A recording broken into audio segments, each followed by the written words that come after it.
What a jaunty tune.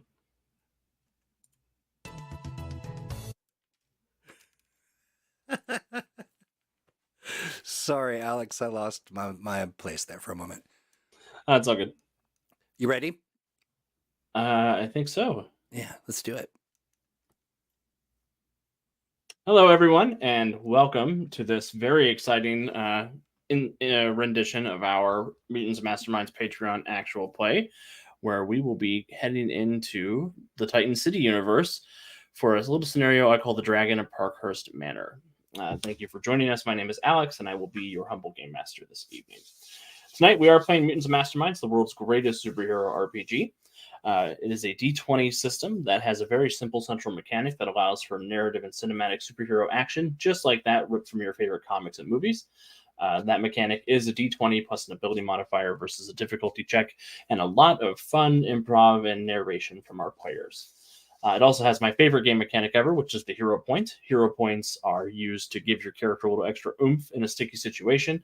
You can use them to reroll, to edit a scene, to modify your character's powers when they need a little bit of extra kick to get out of a terrible, terrible place. These hero points are earned by good role playing, by jokes I think are funny, by jokes I think aren't funny, by leaning into genre tropes, suffering setbacks from your complications, just like heroes in other media, and other, just sort of whenever I feel like it. Especially when I want to do something bad, I'll tend to give out a hero point to make that not hurt so bad.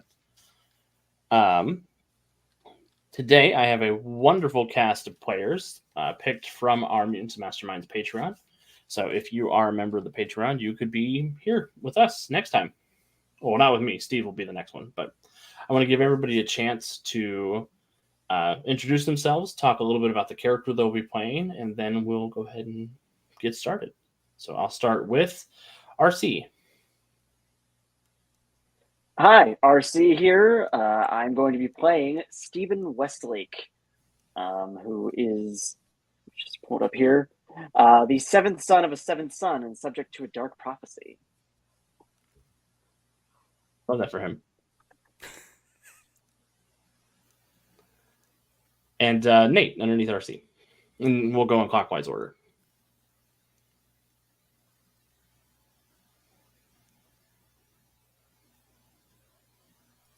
I think your mic's off.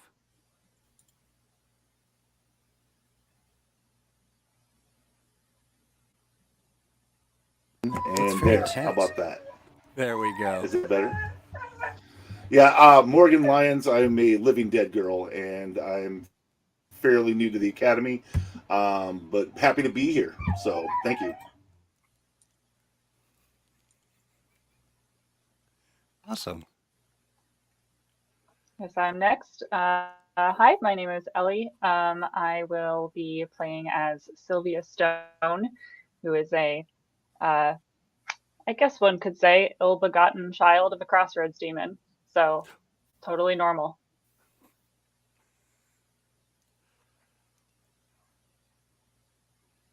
Gerald. Hi, I'm Gerald. I will be playing Cheppy Decatur. Don't call me Betsy. That's my government name, and I don't like it. I am the current Shadow Wolf of the Nagamo tribe. We are the guardians of a portal to the land of the dead. And Sean? Hi, so I'm Sean, and today I am playing Hayden McPhail, and I am the youngest member of the famous McPhail Coven of Witches here in the Titan City area. I am looking forward to making some new friends and impressing my mom with my abilities. Same. Same. Well, not same for me, unfortunately. I'm Raymond Cole, and I am imagine sort of a cool teacher's pet. Somebody who I'm an older kid, the oldest kid, I think, right? Mm-hmm. You are the oldest kid. Yeah, and so Raymond, and he prefers Raymond, not Ray. Just kidding. You can call me Ray.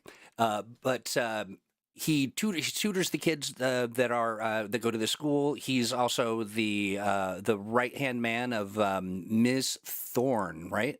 Yes. Yes, Miss Thorne. and but he's got a pretty tragic backstory. His power manifests, elemental sort of power, and he killed his family in a fire related to one of his powers. And so Miss Sorn is the one that found him, and he's been here at the school ever since, and just trying to, that's his motivation to do something with his power and try to, undo the damage, or at least atone. So that's Raymond. And I'm Alex. I'm going to play everybody else. Right. So yeah, as mentioned, we are the first class of students at the Silverthorn Academy, which is a school for magic using and monster kids to learn how to use their abilities and to integrate into society in a way that is both safe and healthy for them. Our students are generally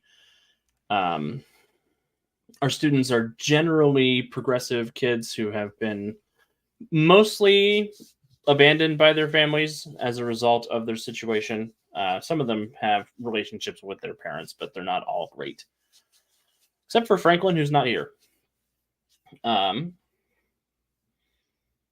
yeah, so we are going to go ahead and dive right in, I think. Hey, real quick, before we do that, I wanted to check, and sorry, I'm putting on two hats. Also kind of doing production for the show. Can you all see the chat? I cannot. That is why they can't see you, friends. I was like, boy, we're usually more interactive with the chat. That's because people can't see you. 1 second while I play with that. Go ahead. I'm going to kind of mess around with it in the background. Cool. Well, our story tonight starts on a dark and stormy night in Titan City. All of you have spent the day working on renovations around the manor house that is now the Silverthorn Academy. Used to be a haunted mansion, but luckily some wizard came through and cleared out the most dangerous ghosts, and I'll open the school up for Miss Thorne to bring you all in. Most of you have been at the school now for about a year, except for Morgan, who has been here for about a month. And we join you all in the sitting room down by the fireplace in the parlor of the mansion after a long day of renovation. I just want to have everybody tell me a little bit about what your character is doing to unwind as the day is going by. This time, we'll start with Hayden. I have been attempting to just personalize my room to a degree, and just fine tune since the ability, and some move the air around, attempting at times, probably unsuccessfully, to just put things up really high. So you're using your aerokinesis to sort of lift large things up on top of shelves. Is that to keep them out of reach of other people, or just to test yourself? A bit of both. Yeah, I think it'd be two things. So yeah, Hayden, you're taking and moving stuff around your room. What about Morgan? What are you up to this evening?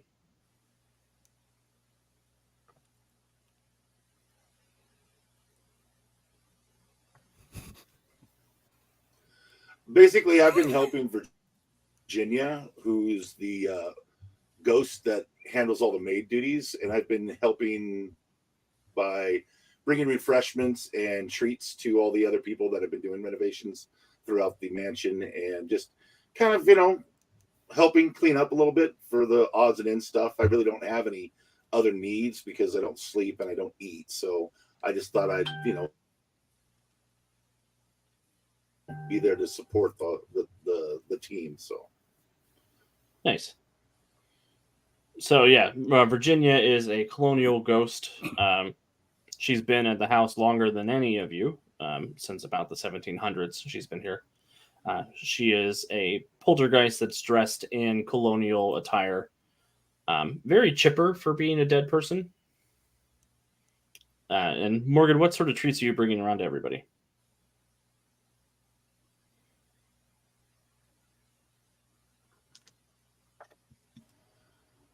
Sorry about that, Alex.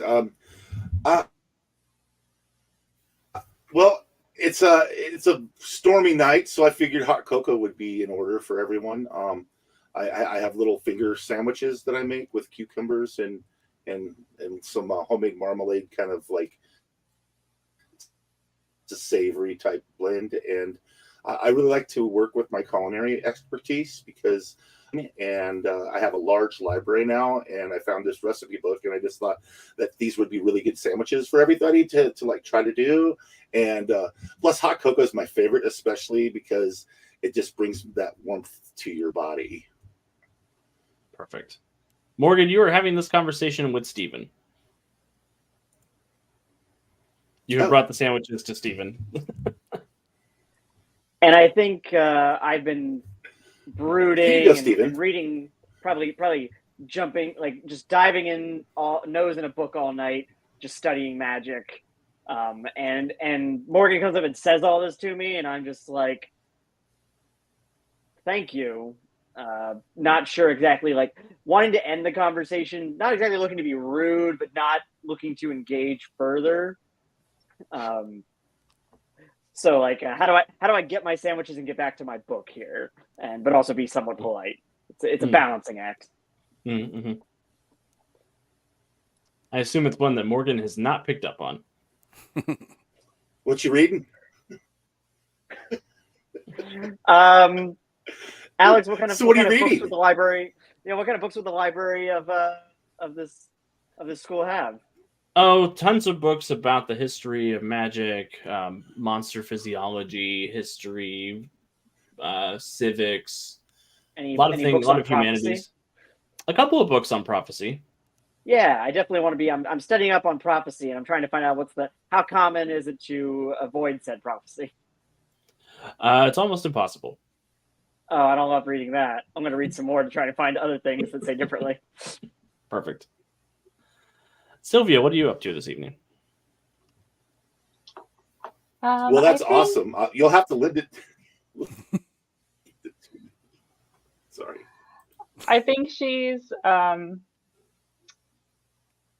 in her room, kind of actively avoiding other people. It can be kind of hard to like sometimes shut out the way that she can sense the feelings of everyone around her, and it can be a lot. So she's off on her own right now, probably writing a letter to her dad,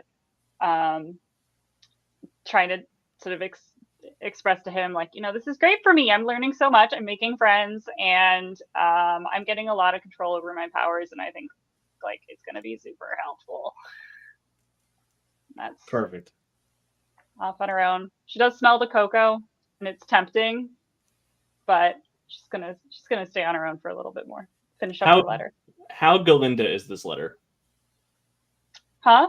How Galinda is this letter from Wicked? Oh, you're gonna hate me because I know that I'm a theater person. I don't know Wicked. That's fine. I think it's pretty. She's definitely sugarcoating a little bit of how well she's doing in terms of her schoolwork, but she's kind of telling him what she thinks he wants to hear. Perfect. Yeah, and you add it to the list of the pile of letters that you've written, some of which have come back unread. Maybe this one will get through. Who knows? He's really busy, though. I get it. He is really busy. He's doing his best. Oh. Ray, what are you up to? I'm going to be walking with purpose. I checking the windows and the doors and seeing what the storm was doing outside and making sure everything was battening down the hatches in case, just being prepared, as I always am. And I'm going to be walking. And so where are, so Sylvia's in her room. Stephen and Morgan are having a sandwich exchange. In the library. In the library. With the candlestick. With the candlestick, yeah. And then, do I know where Hayden is in his room? We're not sure where Cheppy is yet. Okay, gotcha. I'm gonna walk in, and I'm just gonna I'll walk in and grab a book that I had put down earlier, and I'm gonna kind of walk and read it, and I'm gonna say, "Eat a sandwich, Stephen." Grumble, grumble, takes a bite. And then, yeah, I'll say thank you, Morgan, and I'm gonna just kind of walk into the library area, just sort of reading and walking. Cool. What are you reading? I'm really trying to learn a little bit more about the history and of this place, and just I just had a curiosity, so I'm reading old snippets of newspapers and collections of an anthology of this stories from that back then, and anything I can get my hand on. Yeah, there's a particularly ponderous tome about the history of the Parkhurst Manor, which is what this building used to be called before it was the Silverthorn Academy. The Parkhursts were one of the founders of Titan City back in the original colony days, but they all disappeared after making a strange pact with a powerful being. And that confuses and worries me, and is also very curious. Yeah. Very, very curious. And finally, Cheppy, what are you up to this evening? I am in a far corner of the library with a book of history. I'm in a big overstuffed chair, but I'm sitting sideways. I've got a big book about the history of the area, about colonization and everything like that. And I have a pen, and I am just very studiously going through and marking things out and writing corrections in the margins. Excellent. I love that for you. Yeah, this book was definitely written by a stodgy anthropologist who's very Eurocentric and assumes that everybody brought happiness and joy to this colony instead of disease and terribleness. Yes. And give me a stealth check, Cheppy. I want to see if anybody is vaguely aware that you're in the library with them.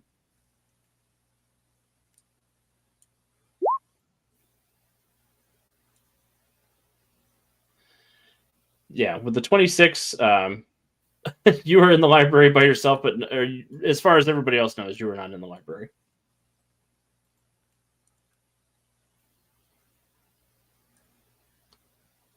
So yeah, the evening winds on for a little while. Raymond, you receive a message from Virginia, who hovers over to you. It says, excuse me, Raymond, Mistress Thorne would like to see you in her chambers.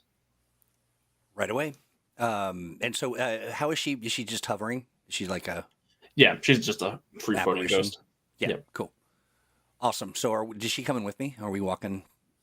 Yeah, she'll come with you. Okay, cool. So off we go. We're walking, and I'm just going to say, how's business today? Oh, I'm very delighted to know that most of the windows in the upper level have been replaced finally. It's been a work in progress. I think we're getting there. We're almost done. I know it gets drafty for those of you who have bodies. Yes, it does. It also soggy as well. And we want to, we don't want another replay of last summer's flood. No, dear. What is soggy like? I haven't been soggy in quite some time. I don't think we had that word when I was gone.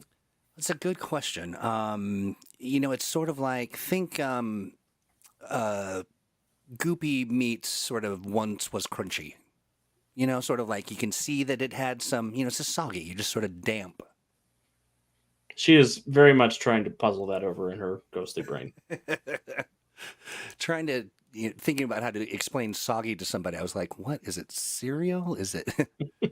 So that's what I went with. It's like gruel on your body. Yeah, or RC says soggy would be like if you have gravy in your shoes.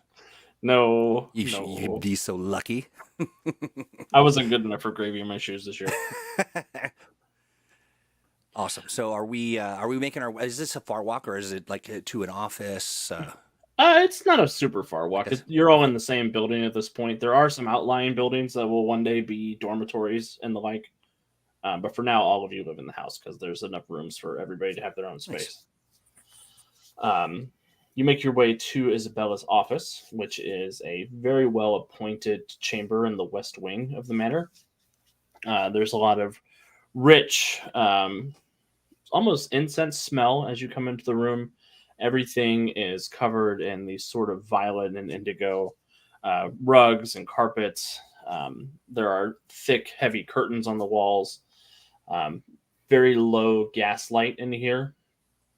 And Isabella is sitting at a corner table where she has a crystal ball in front of her and a couple of tarot cards sort of loosely laid out in front of her. She is a slender Cuban American woman with long dark hair, dressed sort of conservatively in a purple dress that matches some of the drapery in here. And she has a black blindfold wrapped around her head. You could see little black cracks in her cheeks and forehead that extend out from her eyes, where her eyes once were. She says, Miss Raymond. Oh, yeah. Yes, Miss Thorne. It is good of you to come down here. How are the children? They're doing great. If they're not in their room, they are trying to avoid eating sandwiches.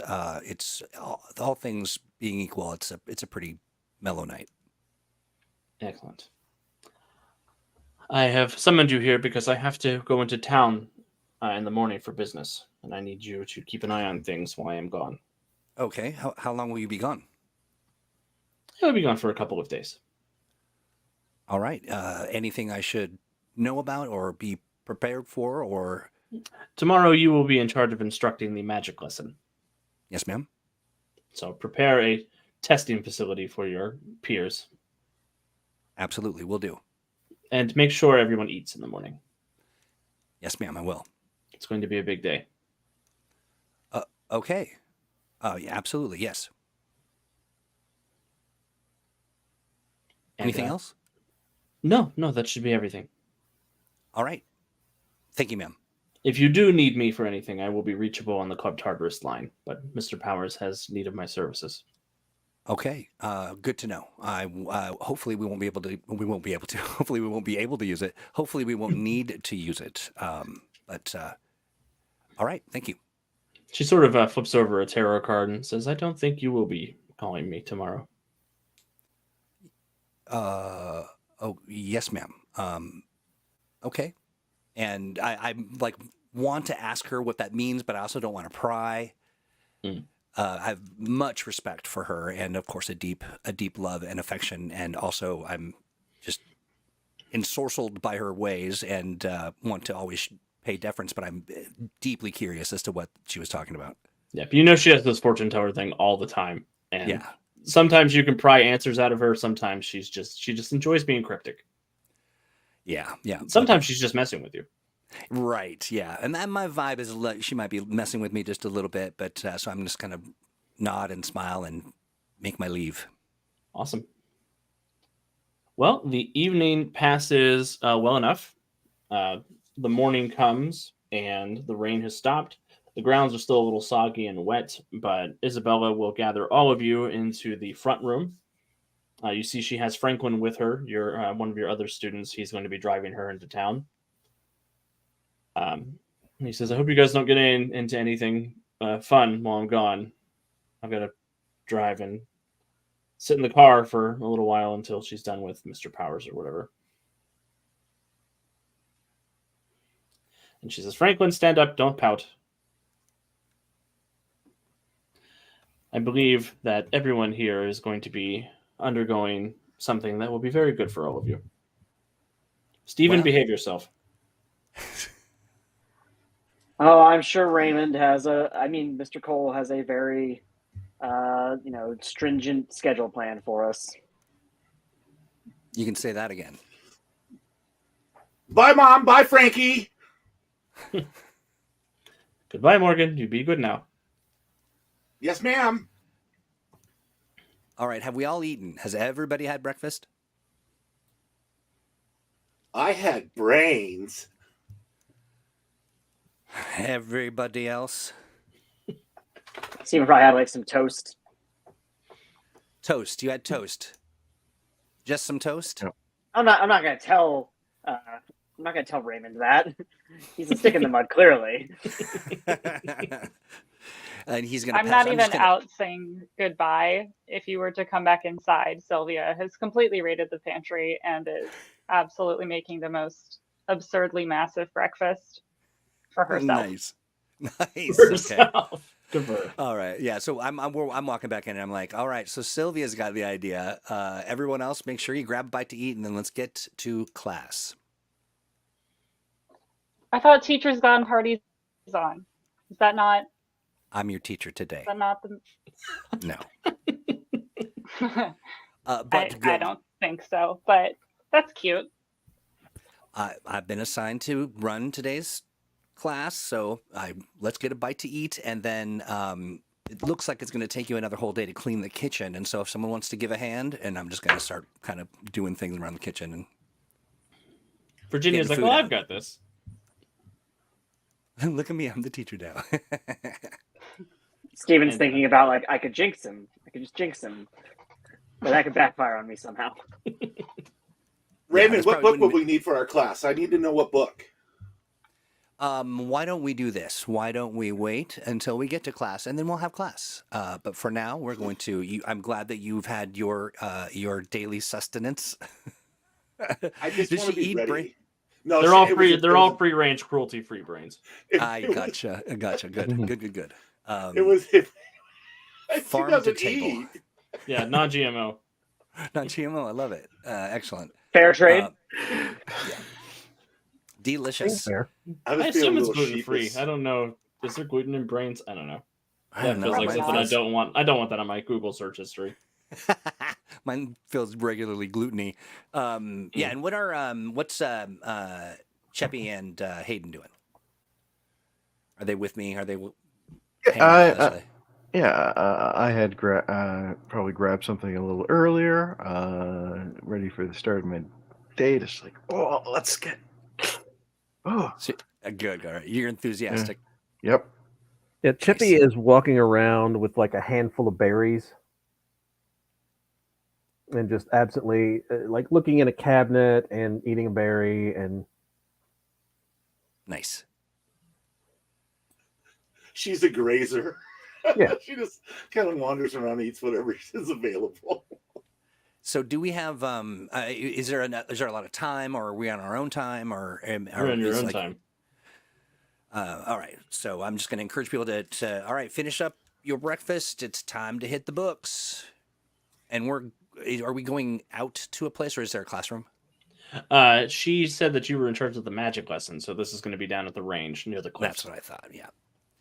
And so what time is it right now? Can we say like it's at the top of the hour? You know, I'll say, all right, we got to get to the range and ready to go here in 5 minutes.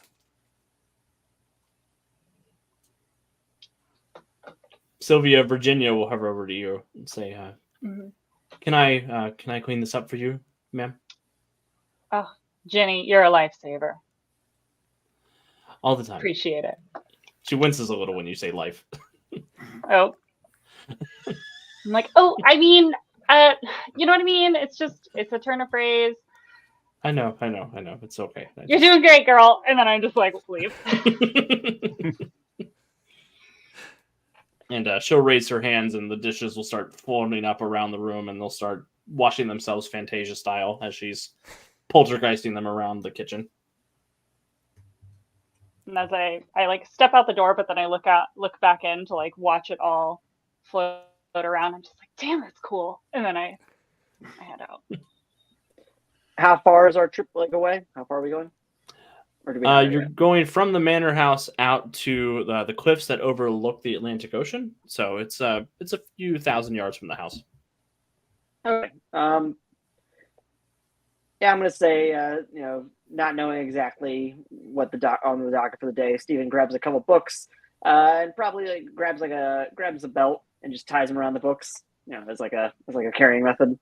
Nice. It's the 30s, right? That's Yeah. right. Yeah, sure. That feels a little true to life for you, RC. I could see you with the book bundle. Say, what year do you think I was born in? You dress like a dapper young man. I did skip the bow tie today, so It's fair. That's right. It's fine. Awesome. Well, What's does that everyone ghost- make their way out? What's the name of the ghost again? Virginia. Virginia. Sorry, Alex. Yeah, I'm gonna speed walk out with a half a bagel, and I'm going to say thank you, Virginia, and then I'm going to, as I walk out, sort of look side eye a little bit at Sylvia and just sort of, lovingly, not menacingly, I'm coming. I'm coming. and then make my way. Awesome. Cheppy walks through after all of that, just sort of like glances around the kitchen. They just let ghosts run around all over this place. Virginia gives you a noticeable wide berth whenever you're around Cheppy. Interesting. And I will, as I make my way out, I will like jump from the shadow of a tree to the shadow behind a bush.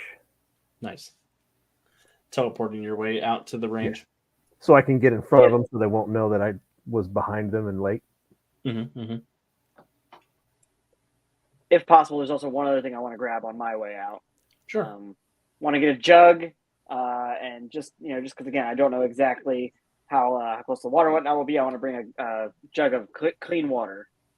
Excellent. Gotta stay hydrated. Gotta stay hydrated. It's potable and everything.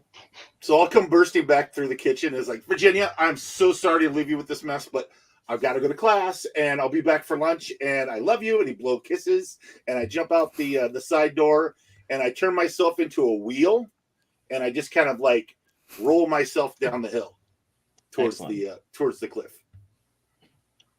And you stop before you get to the bottom, hopefully. Well, whatever. It doesn't matter. That's the What's the lesson. worst that could happen? So yeah, everyone makes their way down to the lesson. Raymond, what do you have set up down there at the range? So I have a series of stations set up with there is a hay bales that are about I don't know. They're set up I don't know, maybe 15, 20 feet away, and so I'm presuming that I can just make this up. So I'm going to we're practicing accuracy. And I wouldn't have asked if I didn't want you to make it up. Right, exactly. And so each of the hay bales, one for every person, has a like a target, and it is in the shape of a ghastly creature, and to the when they stand at the sort of where they're supposed to stand to be doing their exercises in effective target hitting, there is a little stand next to them, and in that is some other things that we might need. And I'm going to say, everybody, line up, pick your station. Do so. Sylvia sasses her way over there. Right, yeah. I'm presuming everybody's just doing what I say. And now jump off the cliff. No, I'm kidding. I want the station closest to Mr. Cole, because Mr. Cole is so cool. Excellent. I would like the station on the farther side away. Yeah, I love everyone's filing in by attitude. Steven's like, score, I'm away from Morgan and Ray. I'm going to say, class, today we're going to work on our effective targeting and really working to hone our skills so that we can be a little more directive and maybe not miss our targets as much as we have in the past. I just kind of look around at everybody, sort of wryly looking over at Hayden. You know what I mean, don't you, Hayden? Okay, so a bigger area explodes than normal. I'm sorry. I really am. I know I need fine control. I'll try. I'll try. That's what today's all about. Please don't blow up all my scarecrows.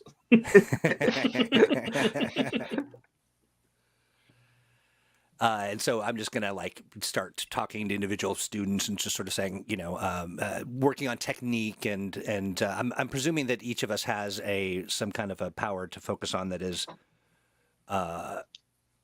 projectile-based I do not. power? No. No, I Neither just do pick I. stuff up off the ground and I just start throwing it at the hay bale. All right, Sylvia, that is one way to get the job done. Morgan, what are you doing? I pop off my head and I throw it at the scarecrow. Okay. That doesn't strike me as the first move maybe that I would make, but So just like a baseball pitcher, I just take my head and I just hurl it at the target and I scream the entire way. Ah! And as I hit it, I try to chew through it. Effective, disarming, alarming. For Should sure. I roll to see if I hit? Yeah, roll a throw check just to see if you land. Okay, throw. I'll give you a +2 circumstance bonus because you can use your ponytail as sort of a propeller. Oh, there you go. It's like a sling. Oh, I rolled twice. Sorry. It's okay. What was the first one?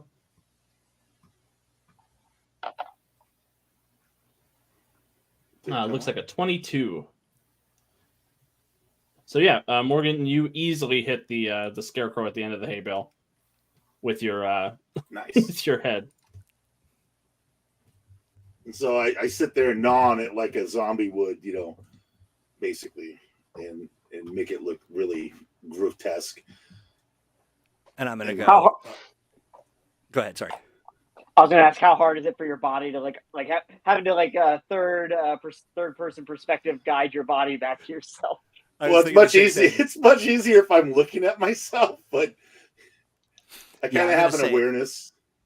I'm going to say, okay, Morgan, I'm going to be talking to the body, and I'm going to say, Morgan, why don't you get your head and try that again? And I'm going to walk over to the next person.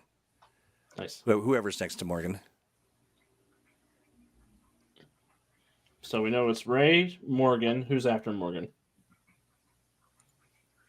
What are you doing, Cheppy? How much distance is there between me and the scarecrow? I would say probably, what did I say, 15, 20 feet? Yeah. Okay. So I drop my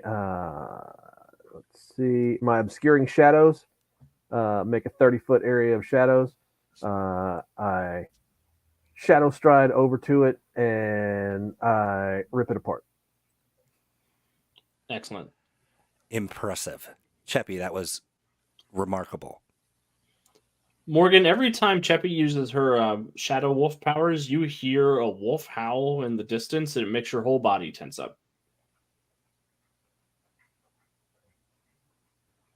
I drop my head a couple of times after hearing the howl and then fixate it back on my shoulders and then kind of give her a look and walk slowly back to my my post.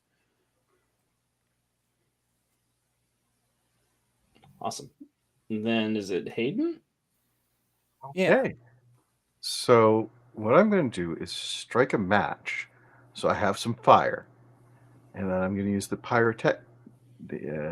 Nesis, not the fireball, not this time, and just try to make sure it's small. The flame just goes from the match to the scarecrow. Cool. Give me an element control check.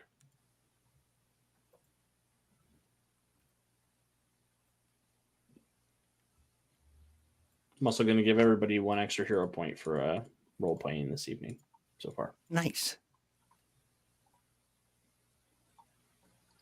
Sorry, what do I actually?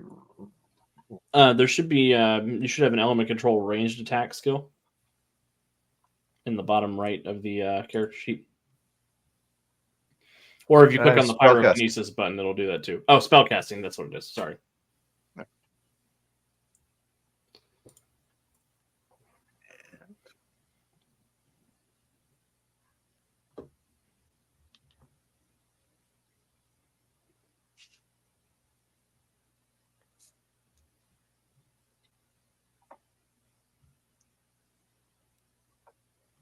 Come on, Roll20. Give us the number.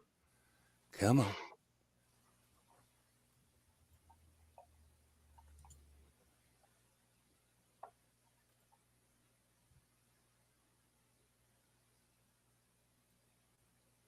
All right, so did I see a 22? That was Morgan's throw check.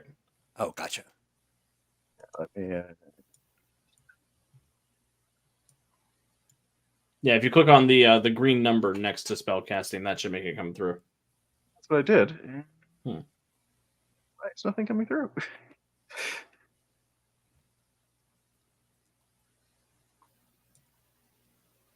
Sean, go ahead and refresh Roll20 for me, and I will. I click on the- just did. Cool. Come on, Hayden, do the thing.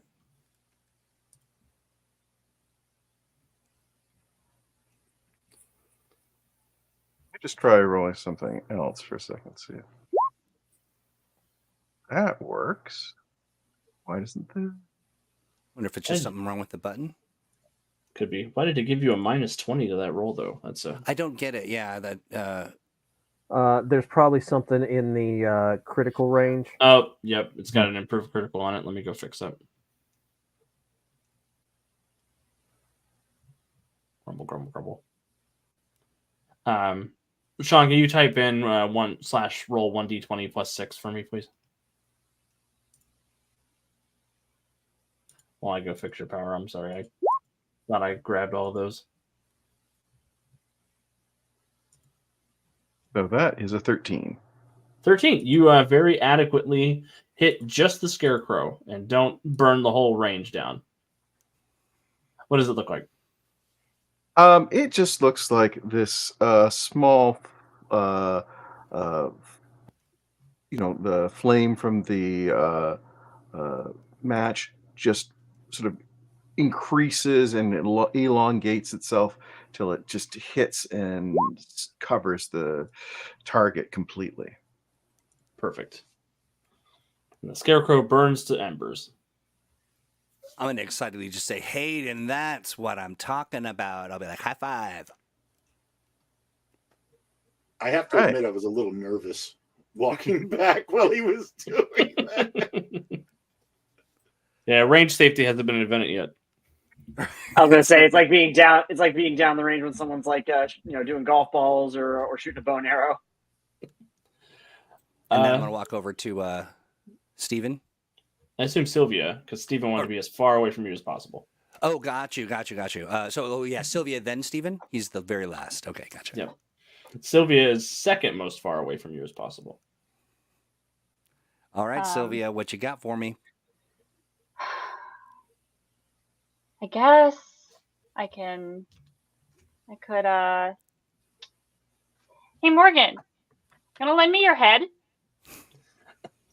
Sure. I pop Great. top and I throw it to her. Thanks. Please be careful. And I guess I'll kind of do exactly what she did with the ponytail, and it's gonna be like alley-oop and chuck it. Awesome. Unconventional. Were you going to use your own power, or this is This great for is what teamwork. I got. It's the power of teamwork and friendship. I don't really know what more you want from me. I don't know that we could get any more from you. It's a beautiful thing. Very creative. Where does my head end up? That's what I want to know. Give me a Doesn't throw have a check. roll. Throw check? Okay. Yep, I'll give you a +2 circumstance bonus for smart projectile, quote unquote. Okay. Do I have to do anything to that other than just roll and then we add 2 afterward? Yep, Okay. just roll and add 2 afterwards. And the white number in the top is the roll. The red number is the dice check. Yeah. Oh, whoops, sorry. I clicked once and nothing happened. So the first one is the 21. Yeah, so 15. The white one is the roll. The red one is Oh, the DC. okay.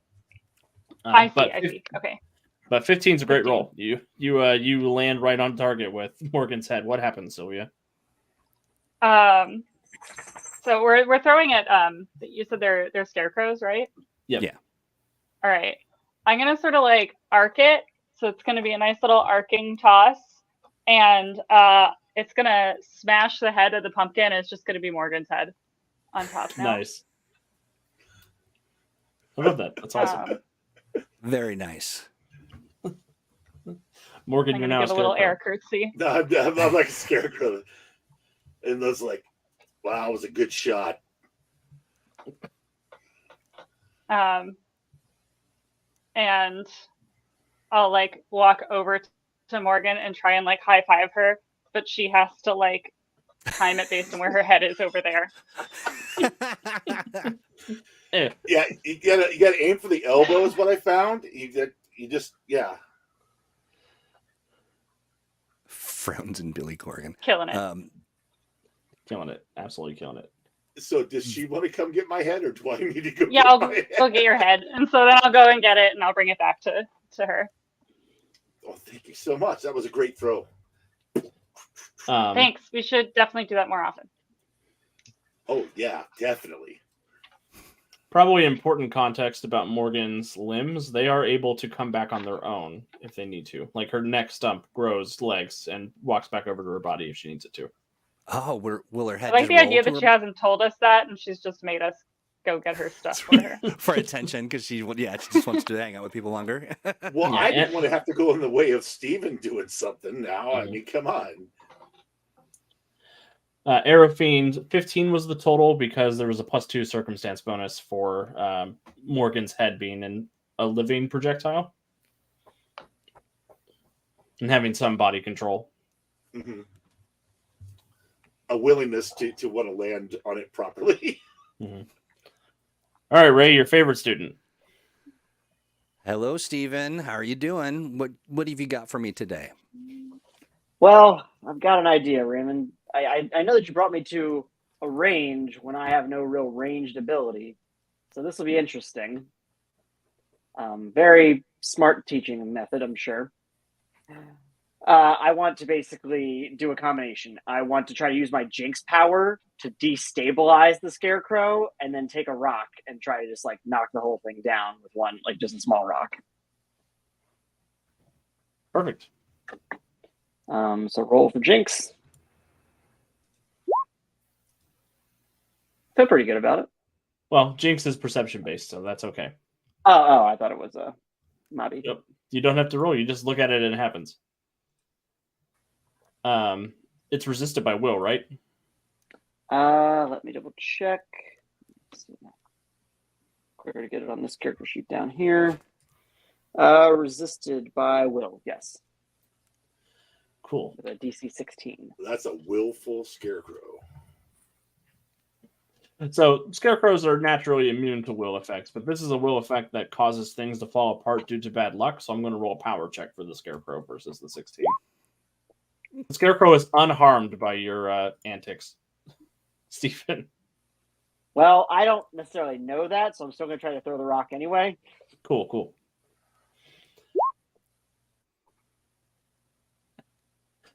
Well, with a 15, Stephen, as you throw the rock over at the scarecrow, it does connect, and then nothing happens. And I was going to be standing there with my arms crossed behind my back, just sort of like, well. I turn around. Well, better luck next time, I guess. That's cute, Stephen. Listen, you're not always going to be right next to a target. This is what we're doing right now is a circumstance that could actually really happen in the real world. You've got to figure out how to take care of this. So you're saying I should get a Tommy gun? In a row of scarecrows in real life?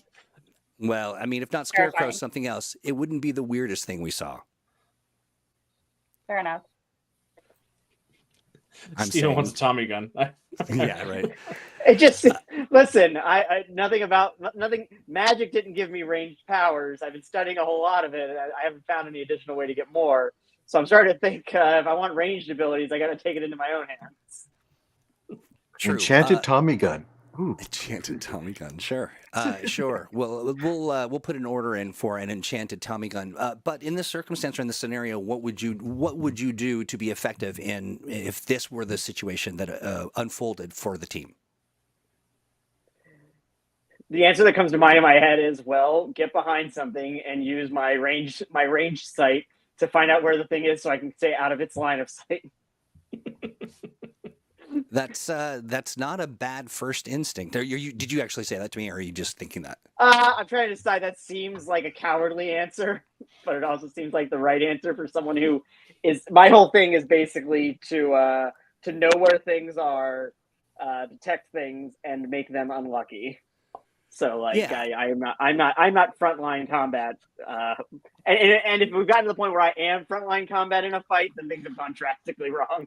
Right. And I'm not exasperated with you or angry or disappointed. I'm gonna encourage you to think about, just because I have a deep affection for each of the students and treat them like siblings that I don't have. And so I'll just say, Stephen, you need to think about what you're going to do to protect yourself and other people.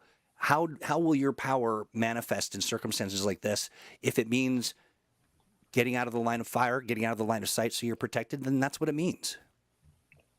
And that is a very understanding and very nice thing, but still, I'm a teenager who tried to do something cool and failed at it, so I don't feel good about this situation right now.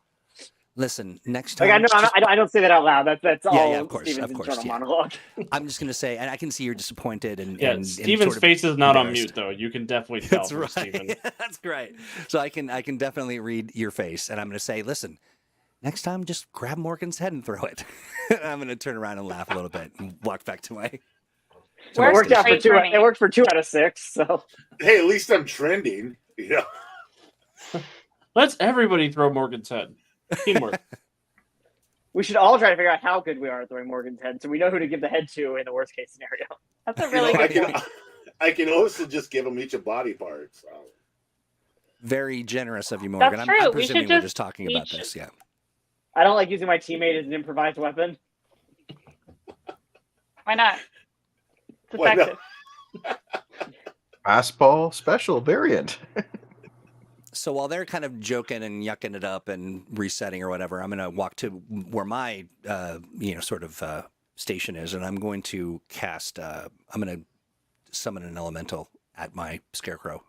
Nice. Importantly, Sylvia could use each of you as a projectile if she wanted to. Nice. Okay, so what do I need to do here? I need to go to. You have the element control power. I need you to roll a ranged element control power check for me. Sorry, I've got many screens open here. Okay, so I need to do. What do I need to click on? You need to click on in the bottom right corner. You should see skills. If you click on ranged combat element control. Oh, I see it. Also, real quick, Element how old is control. everybody? Oh, good question. What was that? I was How just old is asking everybody? everyone's ages, like your I'm character's 16. ages. Morgan's 16. Okay. I'm Steven's 75. Steven's 14. How old am I? I am. It's at the I am top of the 6. sheet. I'm 6 cents. Oh wait, I no, think that's not Ray it. is 19.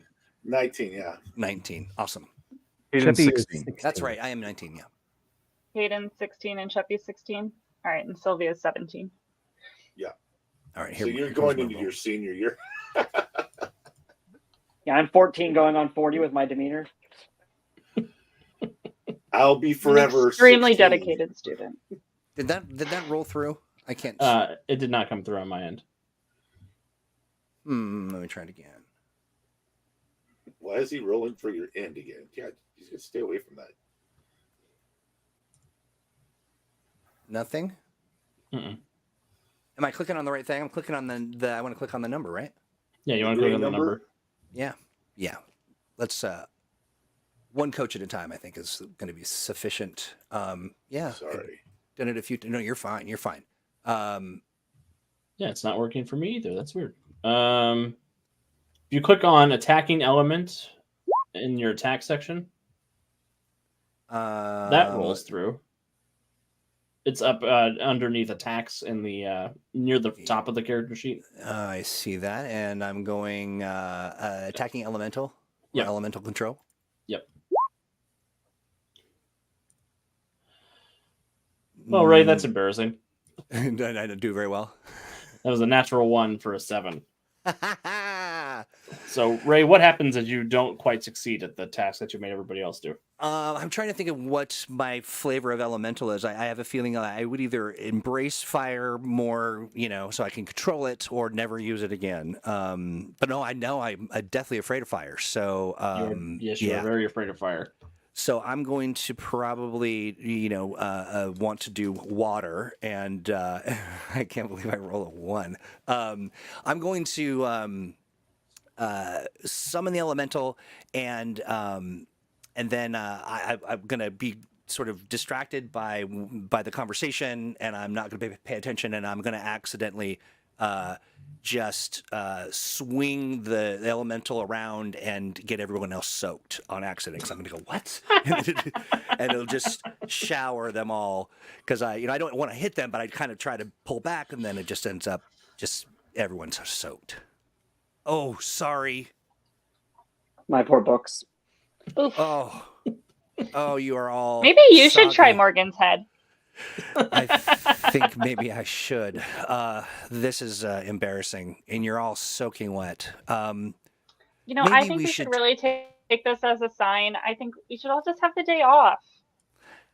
I think maybe we should take this as a sign to take a break. And why don't you all get dried off? We'll, maybe grab another snack and then come out here and try this again.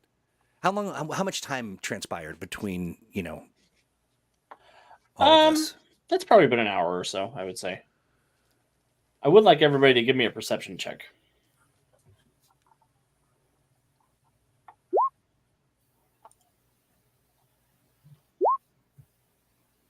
Nice, Hayden.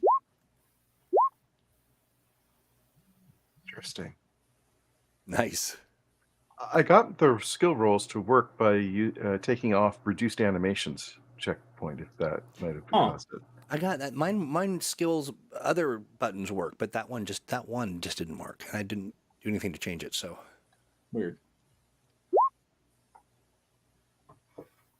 Everyone else can roll, or that worked for them? Yeah, looks like it's working for everybody else. Cool. Well, anybody who got a 15 or higher, you hear coming from the bottom of the cliff, it sounds like oars splashing into water and men speaking in Russian to each other. I'm going to say, do you hear that? I rolled at 26. Yep. So I'm going to immediately kind of tense up and kind of walk towards the cliff. We're hearing it over the side of the cliff, like they're down in the water. Yes. Yep. Sounds like they have. Sounds like their boat is getting ready to pull up onto the cove. Okay, gotcha.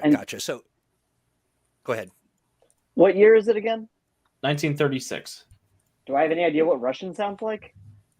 Yes, you would. Okay. You're a smart kid. I'm gonna turn around and look at everybody. I'm gonna go like get down, and then I'm gonna walk over there, kind of sort of doing one of those sort of low walk forward, that kind of half size, and see what I can see. Perfect. Cheppy will separate from the rest of the group and try to legitimately hide. Perfect. Anybody who's hiding, give me a stealth check. Am I kind of half hiding? Yeah, I would say you're hiding. Chippy disappears into the astral plane.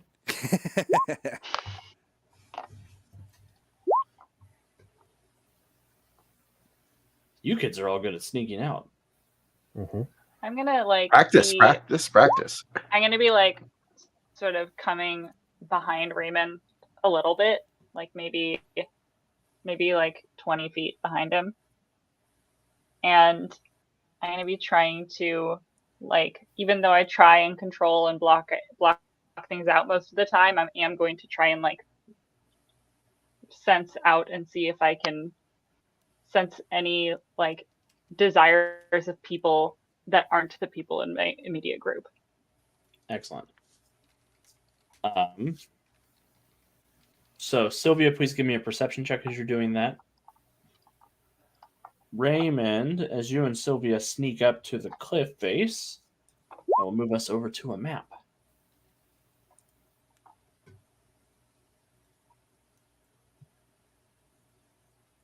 Sylvia with a 24, as you are sort of opening up to the emotions and desires of people who are not in your immediate vicinity, you get a couple of very strong notes of annoyance and sort of conspiratorial anxiety. People who are trying to get away with something that they're not supposed to be getting away with and trying to get in and out as quickly as possible. And you also feel a very distinct confusion and terror. Raymond and anybody looking out over the cliff, you do see that a boat is being pulled ashore, and there are a number of tough-looking dudes in sort of gruff dockwear with flat caps. A couple of them, most of them have guns slung over their shoulders, and they have a large crate that they've dragged out, and they're seemingly trying to hide over here in the base of the lower cliffs. All of them are speaking to each other in Russian. You do notice that each of them has a pin on their lapel that looks like a diamond snowflake. And we wouldn't know that symbol from anything in particular. We just... If anybody has well-informed or expertise criminal or expertise Titan City, you can make a check for me. If you have well-informed, it's an investigation or a persuasion check. That would be an advantage. If you have expertise Titan City or expertise criminal, you can make with that check for me as well. Or expertise current events. yeah, I've got expertise art. Yeah, expertise art wouldn't cover. 7 for Titan City. Cheppy with a 7, that symbol doesn't mean a lot to you.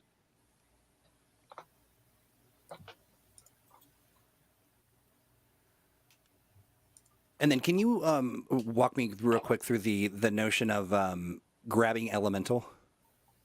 That's any kind of elemental that you grab somebody with. Oh, I gotcha. So it could be any... Okay, I get you. Yeah, it could be like frozen ice. It can be a stone hand. It can be sort of whatever you draw in that moment. It can be a bunch of little grass dudes who pick things up and run away with them. Yeah. So, hey, Ken, just for you, yes, we will be. You'll be able to see this as a video on demand on our YouTube channel. Okay, so I'm looking around at everybody. What are people doing? Yeah, feel free to spread yourselves out. You guys are up here at the top of the cliff and the bottom of the map, which again is on the cliff face looking down over the ocean. There's a bit of a rocky beach at the bottom of the cliff that goes down about 60 feet from where you are. And these Russian guys have pulled this crate over here and are sort of standing around at the moment. So in this particular view of the map, are we just kind of down at the bottom of the map? Yep. Okay. Yep, gotcha. You're at the very bottom of the map.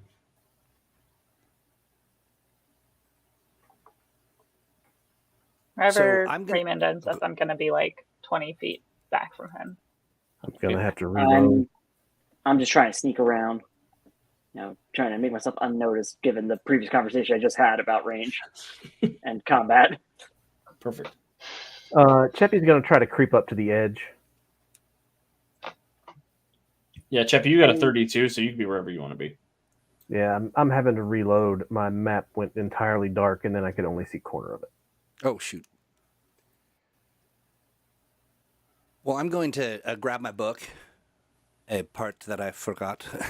I'm going to real quickly, I'm looking to sketch a kind of a mud monster, a sandy water plus mud plus, whatever that. What is that made of? Is that more like hard clay or silt? Clay?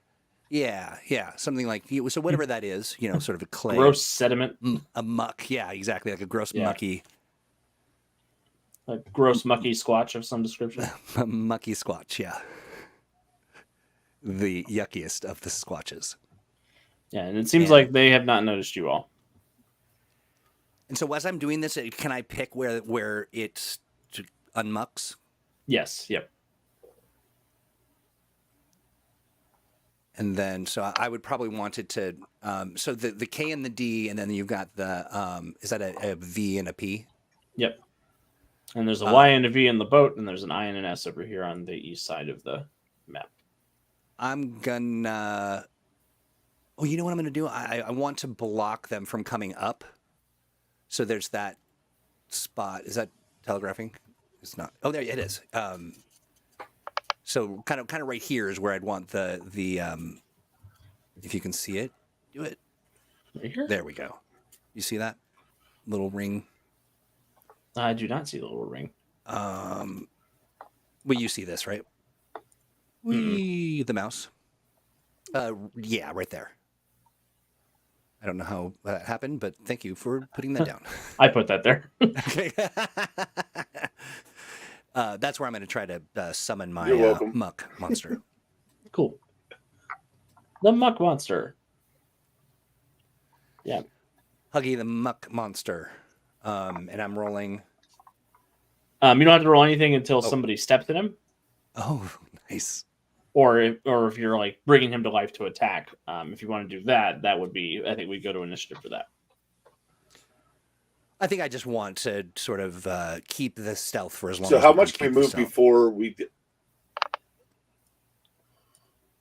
Okay. What was that? How much do we move before? I was initiatives? I was just asking how much. Yeah, before initiative. I'll give you all like one round of actions to do. Because I think I'm hiding in a bush over here. Yeah, I'm hiding in this. Perfect. Okay.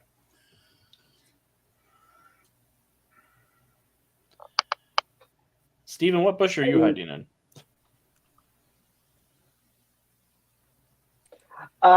Yeah, I'm gonna go with the one. I want to get a good view of everybody, so I'm gonna go with the one on the further left over here. But also, what's the large box? It's a very big crate. Okay, so it's just great. We don't know anything else about it. Okay, got it. Yeah, there's a panel on the side of it that says Now, Bar was Harbor that Trading their- Post. Okay. It looks like they've dragged that crate onto the beach and they're standing around it at the Do moment. we know that that crate was there previously, or did they bring that crate? Looks like they brought it with them. Gotcha. Okay. Trying to get rid of this turn order thing. Oh, just drag it over to the right. Put it in the top right corner of the roll thing. That's where I put it when I want it to be out of the way. Okay. Or if you click the little X on it, you can make it go away. Oh, on your there we screen. go. Okay. And I've just got it on my end. I just can't see it. Oh, I see. Is it coming down from the top? It will Oh, once. you know, I've got a stream overlay that is blocking my ability to see that X. Gotcha. Yeah. No worries. Let me get Cool. this back on. Well, I think Sylvia, is there anything in particular you're looking to do? I'm kind of just waiting. Clarification question. For infernal compulsion, I assume I have to be like right up on someone to do that. Yes. Yep. That's a close range ability. Okay, great. Then since I am pretty quick, I'm just gonna kind of wait, almost like waiting for orders kind of situation. Just like if I see that shit's going down, as soon as people start, if someone starts like bruising them up, then I'll rush down. Awesome. And so I'm kind of like holding my movement and everything for some sort of sign that, are we engaging these people? Perfect. And I'm just gonna I don't know, if we've got a sign for it, I'm just gonna sort of like tell folks to kind of wait with my body. You're going to tell them to wait with your body or wait with your body? I'm gonna say with my body, I shall say wait. Okay. Just gonna start jazzercising. That's the sign. Speaking in body language. That's right. Power of interpretive dance. Well, in that case, I think everybody go ahead and click on your token and roll initiative for me, please.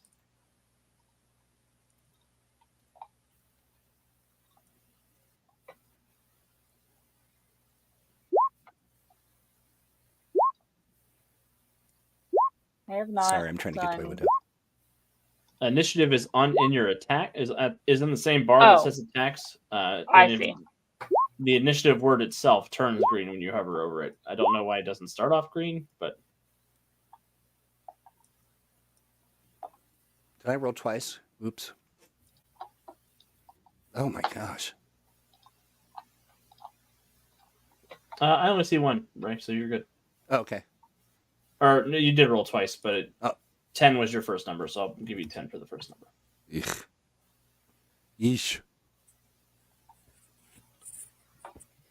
Looks like everybody's in. Oh yeah, and while I'm waiting, I'm kind of scanning for like which person looks the beefiest out of this group. You think Y over here on the boat does? Why? Yeah. Okay. Did mine go through? It did. You have a 6.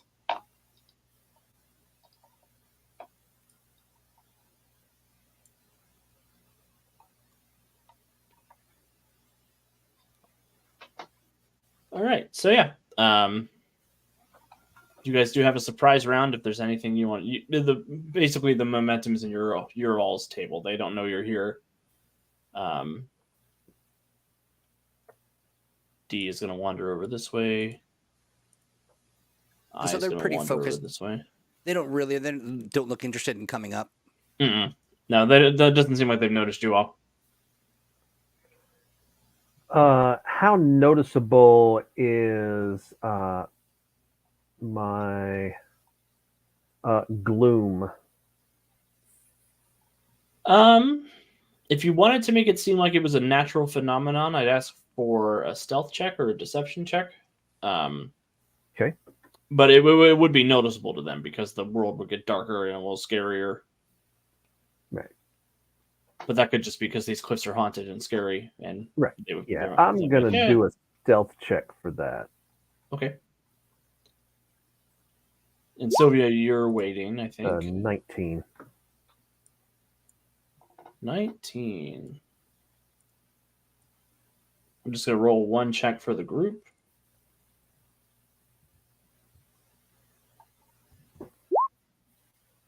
They get a 19.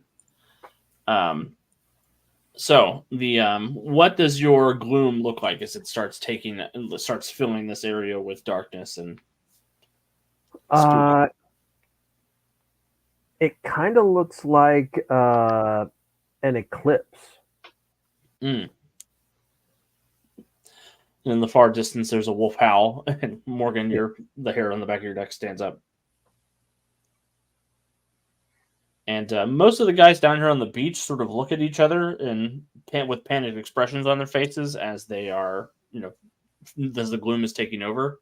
Y here points up towards the cliff area and says something very aggressive in Russian. Is he pointing in any, because we're kind of fanned out, is he pointing in any particular direction? Sort of just dead center from where he is, which is sort of where you and Ray are. All right.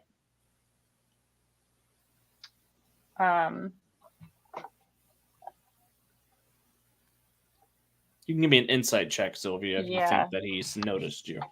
That's kind of what I'm curious about, is if he's noticed us or if he's just like, someone's up there doing something.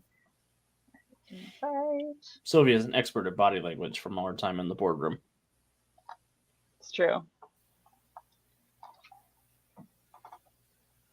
With a 17, Sylvia, you don't think that he's noticed you all specifically, but you do think he is issuing a threat to what he believes is a magic user of some description. All right. I'm going to sort of a little ways from Ray, just kind of like stage whisper at him like, so we taking these guys or what?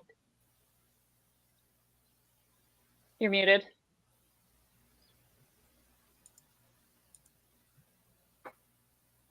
Raymond, if you're talking, you're muted. Kept talking and talking and talking.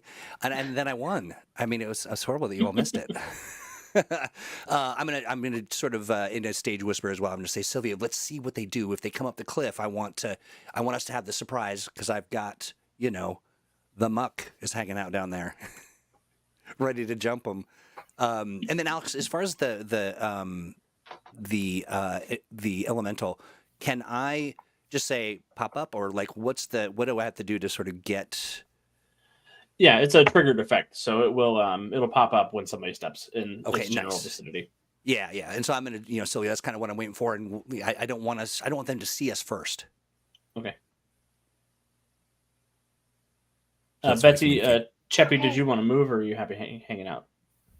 Well, I kind of jumped the gun on the turn, so. I did the same. My intention was to use that to make it harder to see me. Mm-hmm. But I just put a big cloud over my head. Okay. It's a 30-foot radius. How big is that radius? That I believe is a 60-foot. The environment is a 60-foot. If I want to do full darkness or full obscured vision, it's 30 feet. Okay. Well, that tent color isn't very helpful. There we go.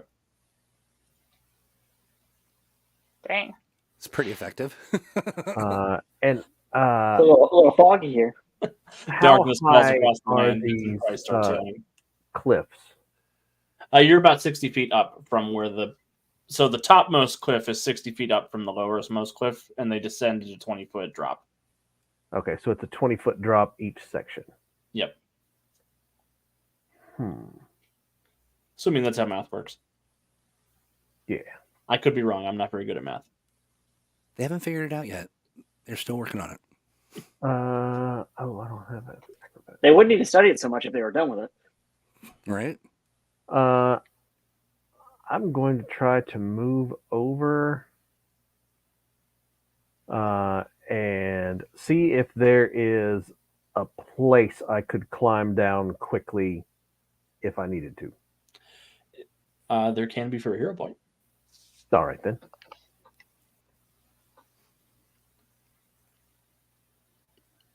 Yeah, I'll say that there's a path over here that you don't even need to make an athletics check to scramble down. You'll just be able to get down safely.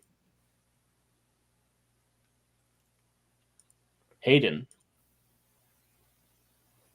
Not that I'm going to do anything with it at the moment, but important question before it got obscured. Was the campsite, was there an actual flame there Yes. or not? Yes, there was a fire in the pit there. Just something to keep in mind for later. This is a secret mouse tool. All right. And you're focusing on the energy of that campfire down there, ready to pop off if need be. This guy in the boat is going to step up to the other guy in the boat, and they exchange sort of a quiet stage whisper conversation of their own. Ray, this was the turn that you set up the muck golem. Yeah. Morgan.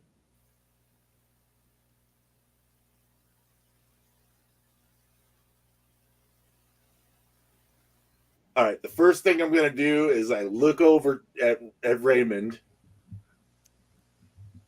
and I give him the 2 thumbs up. And I'm just going to turn my head like, I pop up from my bush and I go, "You guys are toast!" And I just start running down the hill. And I'm going to say, I do the wheel trick that I do with my body, and I just cascade myself off the cliff. So however far I can get by rolling down the cliff. So That's a good question. How fast do I travel by falling? Uncontrollably and fearless, but yet uncontrollable. Falling with style. Well, rolling, yeah. I'm gaining momentum. You are. It's like the same energy as like a small kid on skis, just like bombing down a mountain. Right, exactly. I'll say you can get 60 feet by recklessly Probably. falling, but you're going to have to make a toughness check when you get to the bottom. Sure. So that gets you on top of this guy if you want to get on top of Dimitri down here. That sounds advantageous. There you go. So I'll move a little bit. Zombie girl rolls down the hill and jumps on him. Can we He react cries to this out in some to- way? Yeah. Yes, I love it. Yeah, I'd like to. I don't know if I can use it. I want to use one of my instant counters though, if I could, to try to weaken the guy ahead of Morgan hitting him. So that wouldn't happen in this order, but I will say that Okay. you can use that to basically instant counter any retaliation he's going to make, Okay, because all he right. won't be able to react to it until after she's already on his face. That's fair. Morgan, give me an unarmed attack check, unless you're hitting him with your bat or your goo. Oh, that's a good question. Well, I don't want to kill him. So, can I spring up with my bat? Yeah, that's fine. Okay, so yeah, at the last second, the bat comes out and I go, Babe Ruth, bitches! Is he alive now? Is that the right era? Yeah, actually, he was inducted into the Hall of Fame that year. I checked it. Wow. Nice work. Lou That's some Gehrig's my research. favorite, though, but that's only because he's from, a different team. 23 will definitely hit poor Dimitri. Russian dude rolls a toughness check. Also, Vanyas. He gets a bruise and a daze as you come down and just clobber him. Morgan, give me a toughness check as well versus a 19.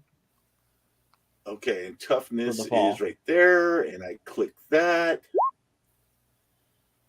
So Morgan, you will also take a bruise as you collapse, as you basically mangle yourself going down the hill and coming down to hitting him. What does this scene So look is like it- as you knock him pretty good?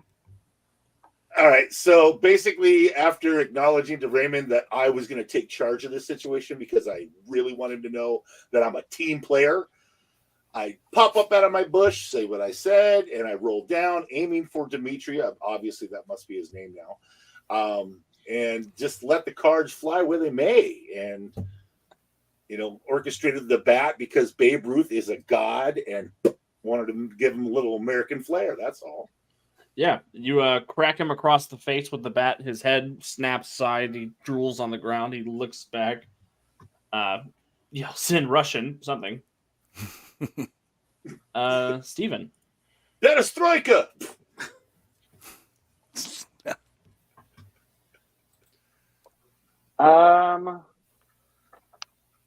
Yeah, I feel like my best shot here would be to try to jinx somebody, and right now it seems like due to Morgan's actions that jinxing that guy would be best for her. Cool. Yeah, you can easily jinx Dimitri. Okay, because it's perception based, so. And it's with DC a- 16. Let me double check, but I believe so. Yes, we'll check. Or, He has a- by will. He has one bruise, so he'll subtract one from this. Steven, your jinx just isn't working today for some reason. Well, good luck out there, Morgan. I say to Your myself. jinx is jinxed. Yeah. Dang it, Raymond, you shook him. And then the other Russians here are these two. S and Y are surprised by what's happening. K, too. yeah, everybody, I think. We'll go into the first regular round of combat. So Dimitri is going to try to retaliate. RC, you did say you wanted to instant counter, so you can prepare. You can spend one of your 3 instant counter luck points to do that. Yes, I would And like then- to do that. What do I have to press? You'll roll a d20 plus your luck control rank. Okay. And that's opposed by the power of his submachine gun. So is that my jinx? Because that says. I think So they're I should both have- rank 6, so just roll d20 plus 6. Okay. I forgot to mention at the top of the game, but this is a power level 6 game. My rolls are not good today. I'm going to use one of my luck points to re-roll that. Well, you don't have to because we Okay. tied. We both got a 14, and you are the aggressor in this situation, so you do shut down his retaliatory strike. What does that look like? What did it look like he was about to do? Or He was going to get- basically shoot up Morgan's whole body with his submachine gun.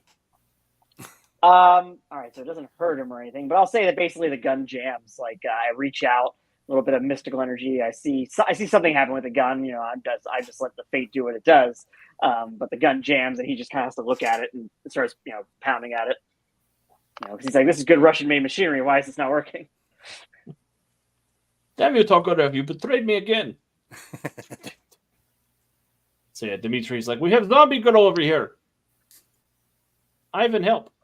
But Sylvia, you get to go before Ivan because I let PCs go before NPCs with tight initiative. Okay. I am going to let's see.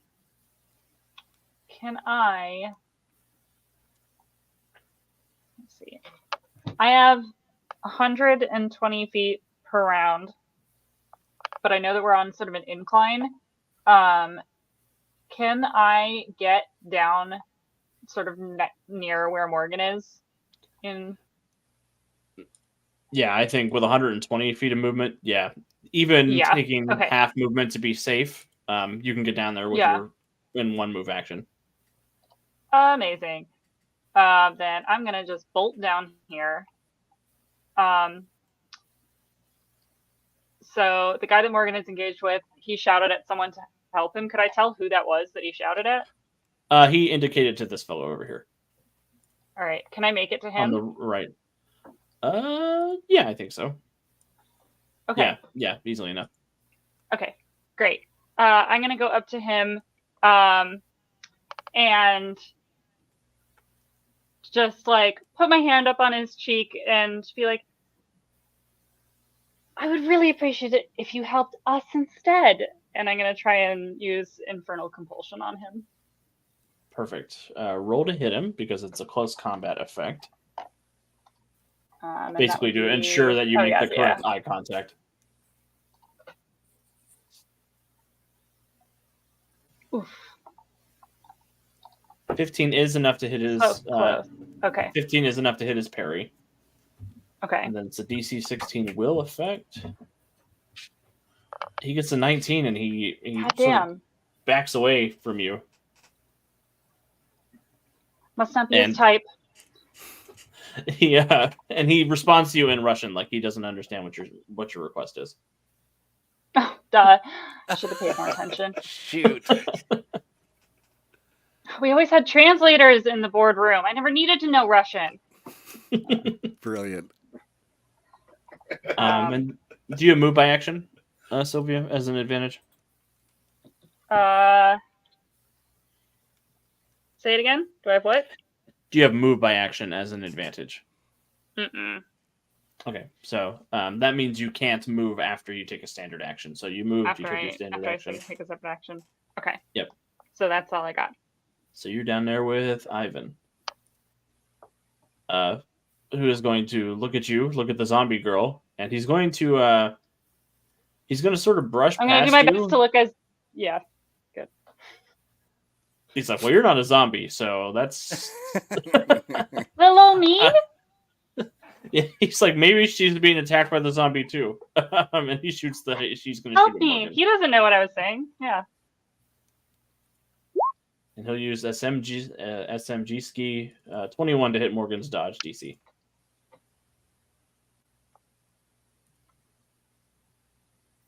So Morgan, what is your dodge plus 10?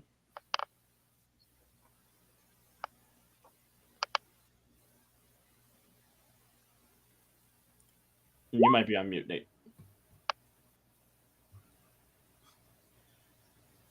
No, I rolled. I got a 15. So I just need to know what the number was plus 10. It looks like you have a 6 dodge. So he does hit. I need a toughness check now. And you have a bruise, so subtract 1 from this, unless you already put the hit in on your character sheet. I just didn't know where to put the hit in, but that's okay. Just subtract 1 from it manually after you roll the toughness. Okay, gotcha. Oh, I see. Oh, not 10. You're looking for a 19. Okay, 19. Let's get this. Come on. Yeah, don't have 10 bruises. That'd be too many. Right. Oh. So that's another 15. bruise, Morgan, as you take some submachine gun fire from Ivan over here. Ouch! How many bruises before? So there's no limit to the amount of bruises you can get. They just add up until you don't roll high enough to succeed and stay conscious. So like real life. Yeah, I've had 18 bruises on a character before, which was too many. I have 18 bruises on myself today. I was gonna say I wake up with 18 bruises randomly. Hypermobility. Yay! So that's Ivan's turn. Pavel is going to come out, and he's going to take a defensive position around the crate. It looks like he may be ready in an action to attack anybody who comes near the crate. And his buddy Vasily will do the same. Cheppy. All right. I'm going to go down this nice, easy incline here. And I am going to assault what I assume is Sergey. Yes. Serge. With my Shadow Claws. Ooh. I imagine 11 will not hit him. 11 will not hit him, even with him being vulnerable from your surprise attack. Do you want to spend a hero point to reroll, or are you? No, I'm going to hang on to the one I've got left. Okay. So you spring out of the shadows at Sergey, and something in his brain just kicks in at the last minute to just move out of the way of the shadow claws, and he will spin around and look at you and yell at you in Russian. Well, all right. Hayden. Okay. I'm gonna fly a little closer towards that bonfire, which is so well placed, and just go, these nice gentlemen just sort of lined up together, the three of them sort of in a row almost. I can use a fireball. I'm so happy. A fireball. Yes. So where are you going to center that fireball? Sort of right. Let me.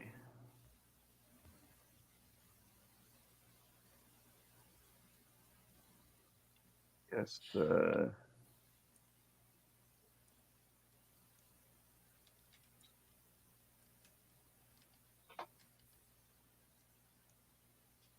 I'm actually going to give you I'm going to give you a fireball token. Okay. You're Hayden. And it's a 30-foot radius? Yes. Make it orange because it's fire. And you can put that wherever you want. Is this ability selective? No, it is not. Cool. So I'm just going to sort of put it out there on the side. The crate can take it. Yeah, I'm sure the crate can take it. Is it a wooden crate or a metal crate? It's a iron reinforced wooden crate. Okay. Why not both? So yeah, that's a fireball over there. I've got to roll a dodge check for the three fellas that are caught in that. What is the DC of your fireball? Is it damage 6? It's damage 6, DC 21. Okay, so I've got 3 Russian dudes there. Here we go. 1, 2. First area, 16. They all fail the initial dodge check, and then they're going to roll a toughness check versus that 21. 2 of the guys are singed, but they're hiding behind the crate, so the crate takes most of the damage for them. Constantine over here takes a bruise and a daze. Or no, it's he missed by 10, so he takes a bruise and a stagger. So what happens? And let me check for the crate too. The crate doesn't get a dodge check because it's a crate. What? Right? The crate takes a bruise. Okay. It just looks like this fiery rainbow as an arc to a spot, and then just outs from that point. Aw, Excellent. it's the cutest fireball I've ever seen. I'm gonna start to have a little bit of a panic attack. Just Morgan's rolled down the hill. She just got shot. Now there's fire. I'm just gonna get a little sweaty. Raymond's having a great day. Raymond's having the best day. Mistress Thorne said this would be an easy trip. What did she say before she left? I don't think you'll need the. I don't think you. Yeah, she's like, I don't think you'll have to call me. Yeah. And I'm gonna start getting real clammy and just be like, "We're gonna have to call her. Everything's on fire." Mom, I want to go home. You are at home, Raymond. My mother's dead. Perfect. Victor over in the boat is going to see the fireball go off and see the witch boy flying in the sky. And he looks at this guy, and you can see the look on his face. It's like, I don't think we're getting paid enough for this. But he will disembark. He's a witch boy. Oh, that's so good. He's going to go over there, and he's going to take a pot shot at Hayden up there in the sky. 16 to hit your dodge. Or actually, he has the -2 because he's in the gloom. So 14 to hit your dodge, DC, Hayden. Okay. So whatever your dodge plus 10 is. 16. So he misses because it's dark out. Mm. So Nice. he shoots up into the sky, but Cheppy's teamwork is making it hard for him to see anything. Raymond. And just a point of clarification for my edification, can I trigger myself? Can I trigger the elemental? Yes, you can make him move and grab somebody if you want. Yeah. What's K doing? He just got lit on fire and he's having a bad time. Okay. And I can clearly see P and V. Yes. Yep. Right. They avoided most of the damage from the fireball because they were behind the crate. Got you. And so I'm just trying to think of the way that how far away is my elemental from P? Like, is it just a? Yeah, he's only 15 feet. He can get over there real easy. Yeah. So I want to trigger my muck elemental, and I want it to go after P. Cool. I'm going to give you an M for muck. Yummy. And that is Raymond's. So you should have control of that token, but he's going to come down here to P and attack him. Go ahead and roll the grabbing elemental attack for me. All right. So I do that by just clicking on the. Hold on. Sorry. How do I set that off? So in attacks, you should see the green word that says grabbing elemental. If you click on that, it should roll it on. Yeah, on no, Roll20 for it's me. not. I click on it and it just takes the words away. Oh, what the heck? Yeah, no, it just sort of it looks like it might be just sort of a little bit of a bug. It empties the cumulative. Am I rolling this whole time? It worked for me. I clicked on it and it worked. Oh, okay. I wonder why it's not working for me. What did someone said they turned something off? That's probably it, huh? Yeah, reduced animations. I'll turn that off for you and see if that Awesome. works for you. Nice. But thank we'll you use for the rolling 22 I rolled. So that'll be a 16 for P. Just to be fair. Yeah. P is not grabbed by it. He sees it coming, and he ducks out of the way of this big mucky fist that comes down to try and grab him. Damn it. Who are these kids? What is happening? Ray, did you want to move any closer, or are you happy hanging out there on top of the cliff? I'm gonna move closer. Yeah. What's the how? Ray's not really he's a blaster, not a. Yeah. Don't really have any floating or flying or whatever. Or can't turn into a wheel. Can't turn into a wheel. Lame. Yeah. So this is a 20-foot drop off here. I think you move 30 feet per round, so each square is 5 feet.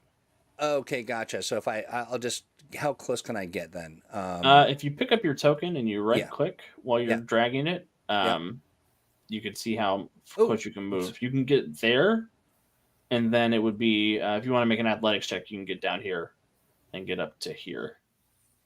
All right. I might have to. Oop, there we go. Did you do that to me?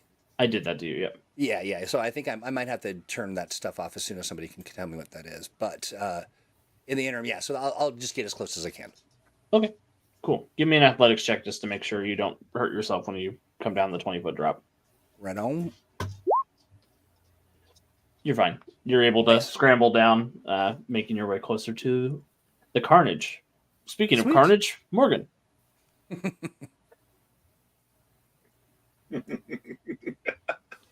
Okay, so Morgan, after getting peppered with a Tommy gun, now looking at my character sheet, I have 2 attacks. Is that correct, or am I misinformed? If you have multi-attack on any of your sheets, or any of your powers, you're able to attack multiple targets. But you do have multiple kinds of attacks. You just have one standard action. Oh, okay. Because it just says attacks and it says 2.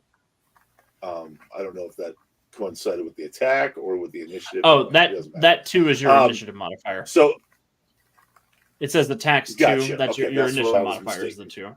Yep. Gotcha. Okay. So how messed up is Dimitri? He has a bruise, so he looks pretty beaten up. He's pretty battered. He's usually got a 4 toughness, so he's 25% less tough than he usually is. And is his weapon drawn on me, or it is? It did jam because of something, probably just shoddy craftsmanship. Oh, since Steven's powers are all okay. subtle, so nobody knows what he does. That's so awesome. All right, so I'm going to describe what I'm going to do, and you tell me what I Perfect. need to do it. I'm going to first basically morph my hand, around Dimitri's throat to hold him in place, to try to put him to sleep. Or actually, you know what? I'm a zombie, and I'm kind of fearless and ruthless, and I reach into his mouth with my hand to block his airway, and then I'm going to extend my arm and kind of push off his body into this other guy that shot me, and then spit goo onto his weapon. Okay, so I will need a hero point because what's basically going to be happening So is whatever I need to do to make that happen.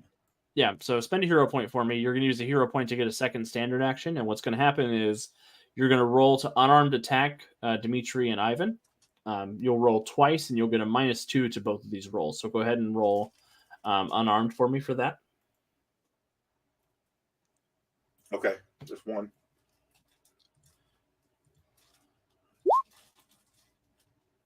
So 17 will hit Dimitri, and then go ahead and roll to hit Ivan for me one more time. Okay. And 21 will hit Ivan, so they'll both roll toughness checks to see how much they're hurt by this. Dimitri gets -1 to this. There's a zombie fist in his throat, but he's sort of used to that, I guess. Ivan is also unharmed with a 21. But for the goo, go ahead and give me a goo attack. You're just rolling to basically smash his weapon with your goo. So Right. that will hit the gun. The gun will roll a toughness check. And the goo is on the gun. It's going to continue eating at the gun, but it hasn't eaten through enough to make it not viable as a weapon. Functional. Okay. Dang it. Yeah. But each round it'll roll a check versus the goo. Unless he cleans the goo off. Well, it was artistic. It was very artistic. So you're sort of overcommitting Morgan, I think, as Morgan is wont to do. So I don't knock him to the ground or anything? Nope. They're able to resist the full might of your 20-pound body. 72. 72-pound body. Sorry.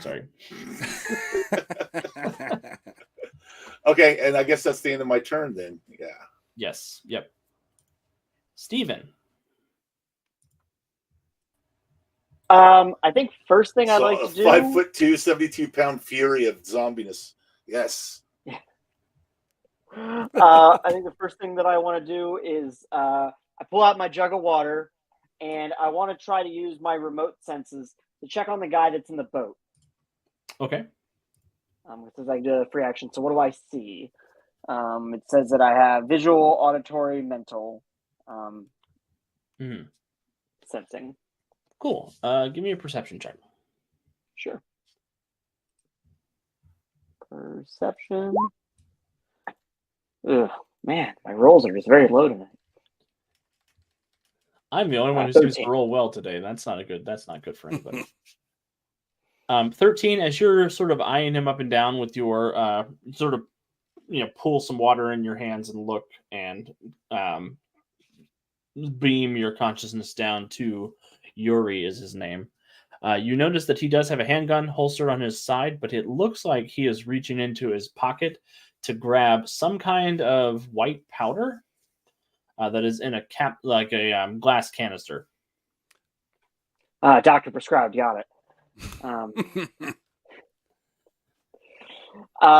Okay. He's got demons in his blood. It's good for him. Yeah. And a monkey You got- in the you got back. Okay. In that case, Even with a 13, you could tell that powder is reading as magical of some kind. If you give me an expertise magic check, you might get a little bit more information. okay, yeah, I'll do that. Magic. It's a little better. 16. The energy you are getting from that is yellow-green in nature. Okay. I'd have to pull back up the sheet about the different types of magic. Okay. I would like to try to use my standard action then to jinx this guy. Okay. And I would like to use, because I think I only have one right now, but one hero point. And I also want to use that to increase it by 1 rank. Perfect. So 17 instead of 16. Precisely. All right. He takes a 2nd degree. All right. I roll an 11 versus that 17. Yep, that's going to leave him defenseless and disabled. Well, that's not good. Let me have one thing today. It's looking good from my vantage point. Disabled means that he's going to receive a -5 to all of his rolls, and defenseless means that his dodge and parry are 0, and you can attack him as a routine action, or if you choose to attack him with a roll, you get a free critical hit, as long as you don't miss. I love that for me.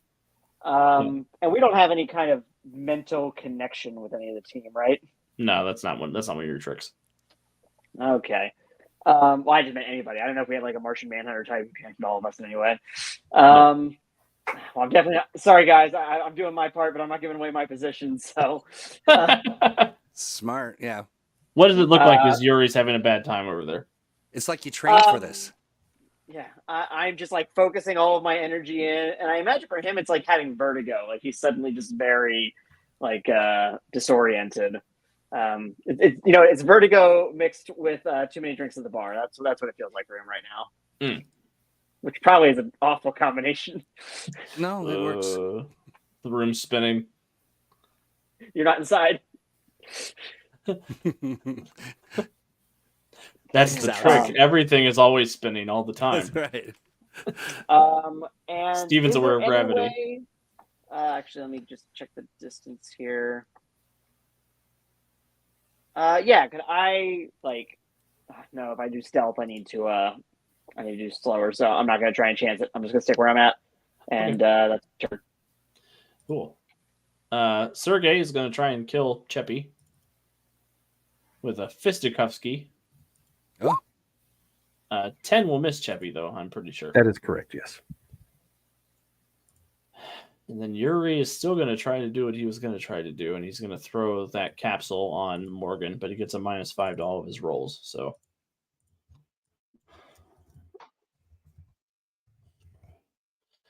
So usually he gets a 4 to throw checks, so he's subtract 5 from this. Don't subtract 5 from the syntax error. 10 will not hit Morgan. So that capsule of white powder shoots past where Morgan is sort of screaming and attacking two guys at once and foaming at the mouth and gooing all over the place. The capsule hits the ground behind Morgan and it explodes with a white puff of smoke and sort of like chalk dust, but nobody is in the impact zone. And he gets another will save to try to resist this, but he's at a -5, so he gets a 0 on his check. So he remains jinxed. Kay is staggered, and there's a big old golem in his face. He's going to roam this way as far as he can. And that's his turn. Dimitri has a zombie hand in his mouth. And he is going to wait to team attack with Ivan on the zombie girl who's between both of them. Sylvia, over to you. Okay. So he's still holding his gun, right? Yes. Yep. Okay. I am going to... And I's gun has goo on it. Okay. Yeah. I would like to... So it's gooed up. Does that mean it can't fire? It is able to fire. It wasn't damaged enough to stop it from being functional, but it is going to continue melting as the goo is going. Oh, gotcha. So Got just like it. a battery acid kind of thing? Yeah, it's sort of just corrosive goo. It's gross. Okay. Rudy.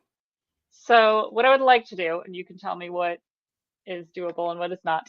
What I would like to do is try and just sort of really aggressively and loudly, and like karate chop his arm essentially, and try and get him to drop the gun, ideally into my other waiting hand. Awesome. And then I would like to chuck that gun at D. Okay. It might be two. I may have to spend a hero point to do that, but yes, throwing the gun at D is going to be a hero point for an extra action. Yep. Okay. But attacking and disarming with an unarmed attack check, you can pick up the weapon you disarm for as a free action. So, awesome. Give me a close combat, an unarmed attack check to hit I. All right. Oh yeah, you hit him. 22. Then you'll roll a d20 plus 6 for your damage effect versus his strength. All right, and there. If you just type slash just roll. Type it. All right. Yep, d20 plus 6. D20 plus 6. Oh. E. Not great. You can't spend a hero point to reroll if you want. If I do that, then I can't chuck it. You have 2 hero points. The whole point is I do? You have 2 hero points, so you can...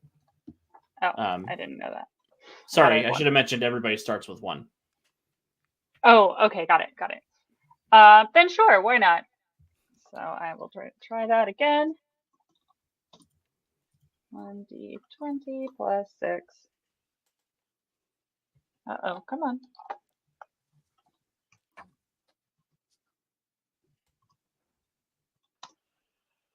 What? Oh, come on. There we go. So good news. 14. Good news. When you roll 1 to 10 on the dice, you do get to add 10 to it. So it's actually 24 instead of 14. Oh, beautiful. Nice. Yeah, but it never sucks to use like inspiration does. Yeah. It's my plug it. It's my jab at wizards for the day. So you have you've effectively disarmed him. You have the goo covered gun in your hand now, and you can chuck it at Dimitri if you want. I'm chucking it at his face. Perfect. Oops. So that'll just be a throw check. Throw. Oh no. And I crit. Yes, you crit. Beautiful.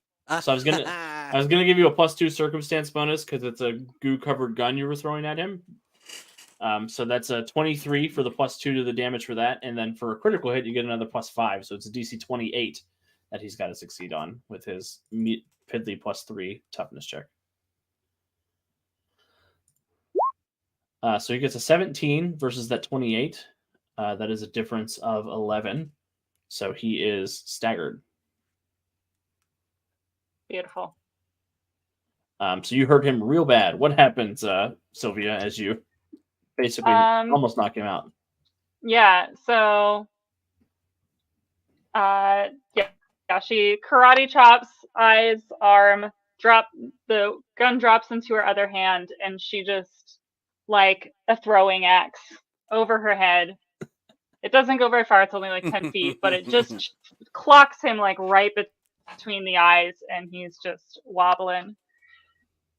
Yeah, he goes, "Ah," as he's got a zombie hand in his mouth, and you throw the gun in his head. Beautiful. I totally see like the inertia of him getting hit, and you hear a pop, like a, as my hand falls out of his mouth. Gross. And then Sylvia, you did just do a standard action, but you haven't moved yet. So if you want to move somewhere else, you can do that.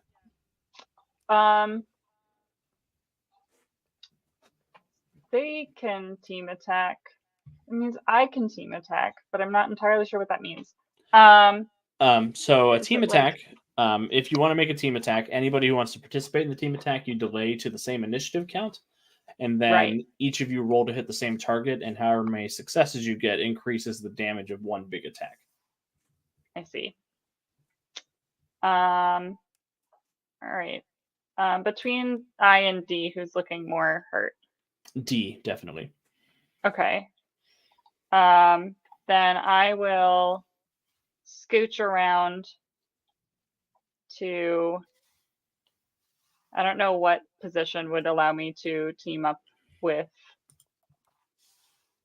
Morgan if she wants to. Not saying she has to, but if she wants to. Could I be over here? Yeah, pretty much anywhere that you can attack the same target. You don't have to be adjacent to each other or anything like that. All right, great. Then I'm going to scooch.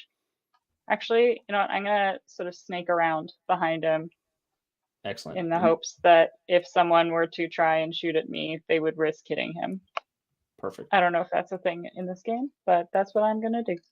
Excellent. So yeah, in a burst of demonic speed, you disarm that guy, scoot over behind Dimitri, and look at Morgan like, "You want to do this? Let's do this." I's turn comes up, so Dimitri does move his initiative to I because they're teaming up.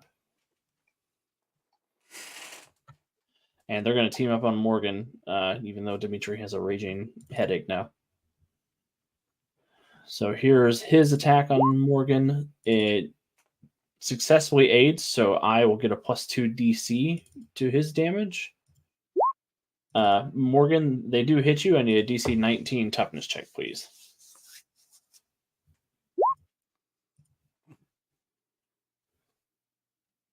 And with your, does that have your 2 bruises factored in? I think it does. So you're good. Morgan, they both team up and they're both sort of pummeling you, trying to beat you into submission. And you are just a bouncy, happy zombie. Oh, I smile deeply as I wipe the goo from my lip. Nice. I'm going to give everybody a hero point because on P's turn, something crazy happens. So P goes to fight the muck golem, and he's looking at his friends over here like, what are we going to do? It's bad time.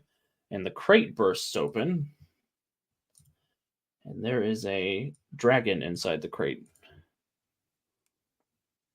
who is going to stomp on P. You know, when you have dragon in the title, I guess it is a bit of like a Chekhov's dragon situation. Yeah, so she is this dragon unfurls. She has sort of rainbow style white and silver scales that cascade around her body, 4 arms and legs, or 2 arms, 2 legs, because dragons should have arms, not just wings, in my opinion. Very resplendent rainbow-esque wings on her back, and she's going to eat P. He goes away. Wow. As she bites down on him, picks him up, shakes him back and forth, and swallows him down into her gullet. And Vasily is going to pee his pants and run away.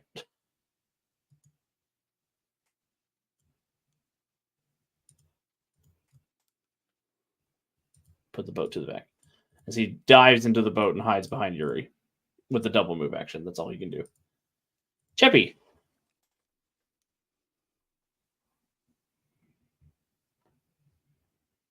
You're muted.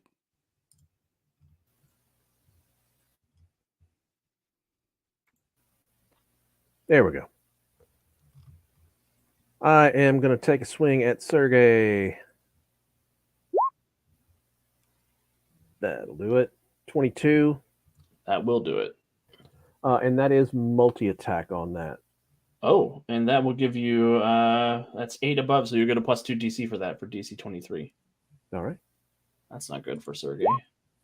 Oh no. He fails by 12 and gets a stagger of his own. What happens, Cheppy, as you wail on him with your shadow claws? The claws sort of grow out around my hands, and I double swing at him, and the shadow just sort of clings to him. Nice. Yeah, shadows warp around him, oozing into the wounds that you're tearing into him, and he is looking like he's going to be sent to see Chibiabos very soon. Yes, and I'm going to move around over there. Excellent. Anything else? That's it. Hayden. Okay, so I don't think I was originally going to plan now that there's a big dragon there. Everybody thinks they have a plan until the dragons show up. All right.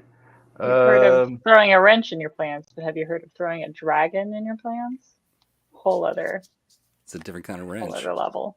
Yeah. So, can I use my expertise in magic maybe to give me an idea of how much of a threat this dragon might be to us compared to the... I think that would be more of an insight check to see if it's mad at you or if it's mad at everybody. Okay. Or just mad at them or mad at everybody. That's fair. Not sure. Oh, no, Hayden. What happened? Oh, no. Natural 1 for a 5. Yeah. Yeah, Hayden, as you are sort of trying to figure out what the dragon's deal is, it's so big and mad and alien to you that it's hard to tell. Mm-hmm. The Russian guys all seem nervous. You don't need to roll for that. Yeah, I kind of figured that one. Yeah, they seem like everybody getting the boat, we're out of here nervous is sort of the vibe you're getting from them. Okay. But that's not a standard action. That's just a free bonus interaction. Right. So, I think I am going to the guy that took a shot at me originally, and I am just going to use my geokinesis and just sort of hurl a rock at him. Excellent. Oh. Oof. Better? That is much better. That was Constantine, who was staggered, so he's got a -1 to this toughness check for 21. He takes another bruise. What happens, Hayden, as you chuck a rock at this guy? Just sort of see some out of the cliff face, just a rock sort of just go straight towards his face. He slams into him and he looks up. What's happening? It's bad time. Very bad time. Anything else, Hayden? I am just going to fly a little farther away from where that dragon is. Perfect. Vasili's going to take a double move action to get in the boat. Raymond. So when I've got one of my elementals hanging out, sort of being all mucky, can I send them over to someone, like control them in that way? Yeah, you can send. Okay, awesome. It's basically your attack, so you can send the Nice. muck golem to go to where you need him to do. Yeah, and what's Kay's name? Constantine. Constantine, gotcha. Yeah, so wait a minute, what's happening with the girls? They're getting ready to team attack Dimitri, who just caught a gun in the But face. they look like they've got things underhand, like they were in hand, rather. Yeah, they look like they're going to office space this dude here in a second. Nice. Okay, so I'm going to send the muck elemental after Kay. Constantine. Niet. Oops. Niet. Are you using them as an attacking golem, or do you want to use them as a I'm gonna- grabbing elemental? I think I want to. Does it remain as I summon it? Yes. Or can I yeah. say, okay, so I summoned it as a grabbing elemental? Well, you can change it to an attack. I can. Okay, good. Yeah, Well, yeah. then I will change it to the instantly kill you elemental. Oh, good. Is that Instant kill mode, yeah. all right? What should I do here? Will you click on my attacking elemental for me until I can? I don't know where to change that. And I've got the main map up, so I didn't want to muck around while it was live. That's fair. Natural 20. Oh, OMG. that's the I'm just nicest gonna- rolling you've ever done for me, sir. You know, I have my moments. I'm just going to take K off the map. He is smashed by the muck elemental. Auf Wiedersehen. No, that's German. Yeah. And again, importantly, nothing is lethal in M&M unless you specify you want to make it lethal. So this guy can just be Those mucked up still and bonus. unconscious. Yeah, it was a tickling elemental. Not a tickling elemental. Nice. And then can I move a little closer? Yeah. Towards or away from the dragon? I want to actually get a full view of the dragon and see what it is doing, or if I get any sense of, I've got some kind of magical sense, don't I? You do. I do, and rather than if I can from where I'm at get a sense of what's going on, or the intention. Yeah. Mystic senses. Yeah, Give me a perception check. will do. Doodle-doodle-doot. What did I roll? 19. Okay. You can tell that this dragon is it is magical in some nature. One thing you would know, Raymond, for sure is that as far as you know, dragons are extinct. So this is a big surprise. You do get the sense that it is making conscious decisions, though. It's not a rage animal. It's not an enraged animal. I see. So it's in control of its faculties and. Yes. Gotcha. And that's about it, huh? That's Unlike Morgan. Yeah, Morgan's doing her own thing. Yeah. I am gonna make my way towards the dragon. I've got a hunch. How close do you want to get? I want to get to where the fire is or was. Can I do that? Yeah, you can get down there. Right That's there. fine. That's exactly where I want to be. Because I'll also want to put myself in between the danger and the students. Yeah, the danger and everybody but Steven. Right. And do I know where Steven is? I don't really even know it either, do I? Or I He's guess I might. slunk off somewhere. He's fine. Yeah. He's avoiding Yes, this I one. was definitely in view when I initially ran off. That's true. Yeah. He's not Cheppy. He can't just disappear. You gotta be nice to Steven. He's helped me out immensely. Hey, we're all nice to him. Everyone's nice to everyone. Might be a little mad at you right now, but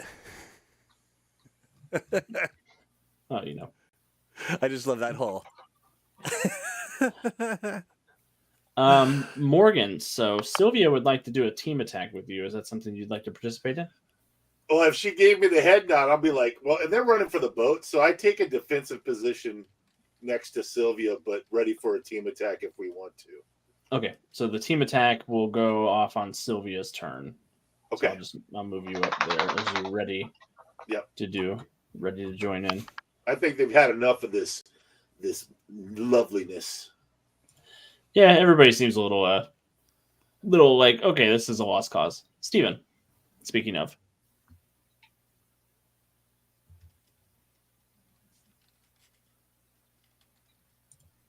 Oh, Let's see. My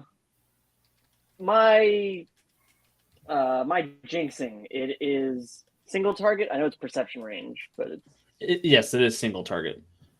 You could spend a hero point to make it a perception area instead. for some reason I can't I have this button that says join for voice and video on Roll20, so I can't see how many hero points I have. click I on know I that used button. one. Yeah, just click on that button. It won't do anything. Okay, all right. I just didn't want to mess anything up. I have 3. Well, I guess I have 2 hero points because I used 1 for sure. Yes. Oh no, and it's doing something. You have used the luck point. Oh no, Things is are it doing happening. something to you, Ellie? I'm sorry. It's echoing, but Oh, maybe I need to. Go to if you the right cog. click on the tab, if you can also right click on the tab and mute site. Oh, there Oh, it is. sure. That Yeah. also works. Okay, sorry about that. So sorry, what were we saying about the hero points then? So I've used one. Yeah, you've used 1 hero point and 1 of your instant counter luck points. Right. Okay.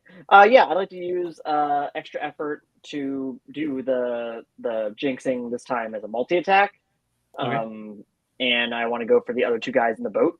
And I guess if I can make things worse for Yuri still, I'll do that too. Yeah, you can do that. And then use the hero point to negate that fatigue. Yes, perfect. I guess I'll pull both of these out then, so I'm down to 1 then. Yes. But then I've got 3 of these 3 luck points. I know I also used one of the instant counters you said, so let me pull that out. And then I've got also 3 luck points for rerolls. So yes. see. Yep. And importantly, you can use those luck points on other people. You can use them on me. You can use them on the other heroes. Okay, that's good to know. Oh, is that a standard thing with luck? I thought luck was only to yourself. That's good. So luck control is a power you have, and you have the ability to use on others. Is one of your luck control abilities. Gotcha. You can even bestow luck, which I think means that you can give a luck point to. Well, I don't know if you have bestow luck or not, but if you have bestow luck, you can give a luck point to somebody they can use whenever they want it. Okay.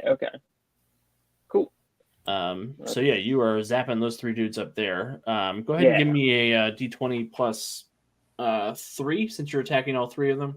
So I'm taking away the penalty from the bonus to hit. So give me an attack for each of the 3 of them. Oh, so wait. Okay. It usually be a d20 plus 6, but d20 plus 3 is what it is. So the first one hits. Okay. Second one. Okay. D20 plus 3. That'll hit. That seems unlikely. All right, that seems more likely. So I had 2 15s in a row, which is how. Yeah, it's Roll20's a random number generator. Yeah, exactly. So Yuri, the guy who is already jinxed, has a -5 from being disabled. So he's got a -1 to this roll. So roll d20 -1. Yeah, it gets much worse for him. He is unconscious. Good. I was wondering what happens if he goes beyond that. And the other guy in the boat has a +4 to this roll. He's unharmed by it, and then the guy that you missed is unharmed by it. So Vasily and Victor are both getting ready to pile it off, but their fearless leader, what happens to him as you finish him off with bad luck? I guess maybe I'm focused so hard on him that I don't reach the other 2 quite as well. But I essentially, I essentially knock him out. He probably feels like he's got the worst headache of his life. His head is just like on fire, and then he is on the floor of the boat. Nice. He is down on the ground, unconscious.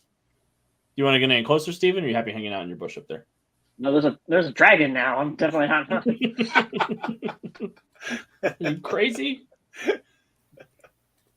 All right. I don't want it to see me. I know I can avoid being detected by magical senses, so I know that I'm safe in that regard if it has that. It could probably smell me though. I'm still a teen boy, so. Right. Damn. Sergey can just get into the boat with a double move action to run away from Cheppy from disemboweling him. Nice. Oh no, he can't take a double move action. He's staggered. He'll go fatigue to take a second action to run away. How fast Yuri's is my muck unconscious. elemental? It can go wherever you need it to go within range. I just think wanted to run onto the boat. God, what a horrifying thought of that thing, like just booking it. It's a glob Just monster. globbing right onto the deck and then just let it do what it does. Yeah, it can glob. It can glob over there. When That's How so much does it Oh my weigh? God. You just weigh the boat down. Am oh I- my yeah, glob! yeah. Oh my God. It's actually Morgan and Sylvia's team attack now. Nice. So, Morgan, you're going to roll to help Sylvia. So go ahead and roll to hit, Morgan. And Morgan, you have teamwork as an advantage, so you do get a +5 bonus to this roll, whatever you roll. Nice. So another +5. I also have teamwork. Yes, yep, you're who I was talking about. So go ahead and roll. Okay. That's how you make the dream So work. it's Sylvia's attack, though? Yes, so your attack is going to bolster Sylvia's attack. However high you roll will add more damage to Sylvia's attack. So what roll am I rolling? Just whatever attack you're contributing. So if it's your bat, if it's corrosive goo. That's Babe Ruth, baby. Perfect. So it would be a 19, but you do get a +5 to this because it's teamwork. So you get up to 24, which is enough to give Sylvia a +5 DC on her claw, on her attack, whatever attack that is. Nice. So Sylvia, go ahead. So can I threw the gun and then I zipped around. Could I have grabbed the gun again? Oh yeah, that's fine. Can we each hit them with a baseball bat on either side of their head and just smash them? Oh my Yes. God. Classic. That one is- I love it. Great. What in the Walking Tee it Dead is this? Let's go, girls. Girl So is that power. another? Just be like, we're in a league of our own. So is that another? What would that be? Uh, Armed, I guess. yeah, we'll call it unarmed. I'll give you a +2 circumstance bonus for gun Okay. damage. Ooh, not great. 9. So natural 1 is always a miss, but give me a hero point. To Oh, reroll. I couldn't tell that it was a natural one. Yeah. Oh, wait, unless yeah. unless Yep. RC wants to spend a luck point for the reroll. We should change that natural one Yeah, to let's look do like a 1 and not a 7. Let's use that luck. Let's use those luck points. Let's help a friend. Oh, shucks. Except it's Thank subtle you. and nobody ever knows when Steven is helping. He tweaks his nose like Bewitched. Yeah. I love that. Great. Let's try it again. Hey, much better. So 21 total. So that will hit. You get a +2 DC for the gun for 23. +5 is 28 for Morgan's teamwork, and he already has 2 bruises. So I'm just going to remove him from the board Yes. Beautiful. Goodbye. as you both rock back. That's Vidania. Das Vidania, as you slam both bludgeoning weapons into his head, Oh, and God. Great. Dimitri will just slump over to the ground. I did at least learn Das Vidania in the office. I And learned that from then- chat. Yeah. Oh no, I didn't actually learn that from the office. Sylvia learned that in the office. I see. Um, I see. 1936 edition. It's like an Yeah. old typewriter. So I'm going to. I can move. Oh, did the no. muck monster, the glob monster, did not go onto the boat? Not yet. It has to wait till Ray's turn. Oh, okay, I see. All right. Well, Picky, picky. I'm gonna zip onto the boat anyway. And I'm just gonna pop up here, and I know that they can't understand me, but I'm just gonna be like, going somewhere? And essentially, just stand on top of one of the oars Perfect. so they can't pick it up. And that's me. That's you. Ivan's gonna jump into the boat too. And they all sort of look at each other. They look at this impossible situation. The dragon's gonna stomp over here to the boat. Oh, wow. Oh, no. And Sylvia, give me a dodge check. Uh-huh. Uh-huh. Or an acrobatics check, whichever's higher for you. That's a good question. Let's find out. Dodge is higher. Oof.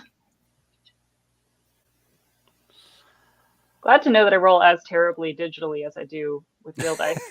Isn't it terrible?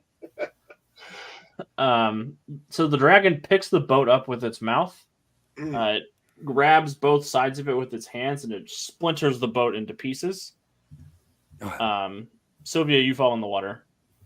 I thought maybe we play it like a flute. like an ocarina or something. As it lifts it up in the air. Sylvia's just like, you're... I guess Steve Irwin does not exist in this timeline yet. So she was going to do her best terrible Steve Irwin impression, but that doesn't You could have met him at Club Tartarus. That's true. Of the heroes assembled here, I'm sure Sylvia has been there. I don't know if everybody else has, but I'm positive Sylvia has been there. Sylvia has fallen into the water? Yes, Sylvia's fallen into the water as the dragon Do I destroys know the how to boat. swim? Oh, yeah, I do. Yes, you do.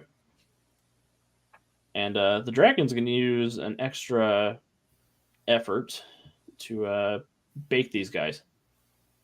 Bake them or bait them? Bake them. Oh, got you. Like throw them in, catch fish? No.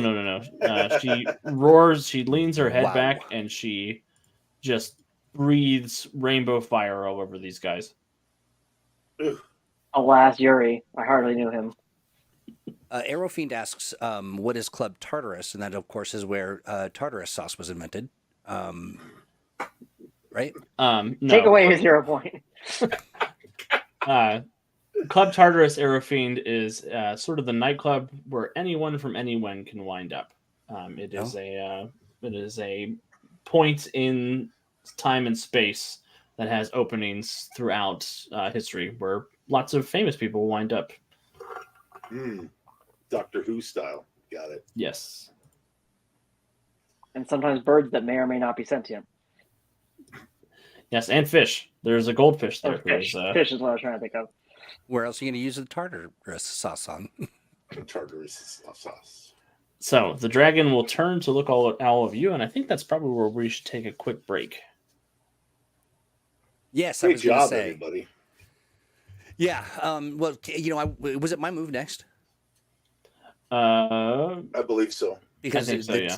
the swiftly changing plan, I was just going to make sure that Celia wasn't drowning and summon a helpful elemental to lift her out of the water. It's the protective elemental. Can I do that? Yeah, you can grab Sylvia and bring her back to shore. All right, good. And Cheppy will turn off the gloom. Perfect. I will turn off the gloom. Aha. Wow, that was intense. Those poor So- Russian guys. We're going to take a 15 till 5 then? More like a 10, you think? Or should we take 15? I think a 15 would be fine. Okay, great. All right, I'll be right back. I got to take the dogs out. Who's let the dogs out? Nate. Sorry. Nate. Woof, Nate. everyone. Nate. Woof. Nate. All right, I'll play some music and we will be back here in about 15 minutes.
Thank you for bearing with us while we ran off to go take a break.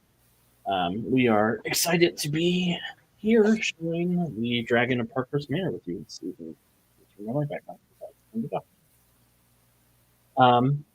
So far our heroes tonight have done a couple of magic lessons. They have found out who exactly is a stick in the mud student at the school, and they have. Sorry, Pope, I didn't mean to jump scare you.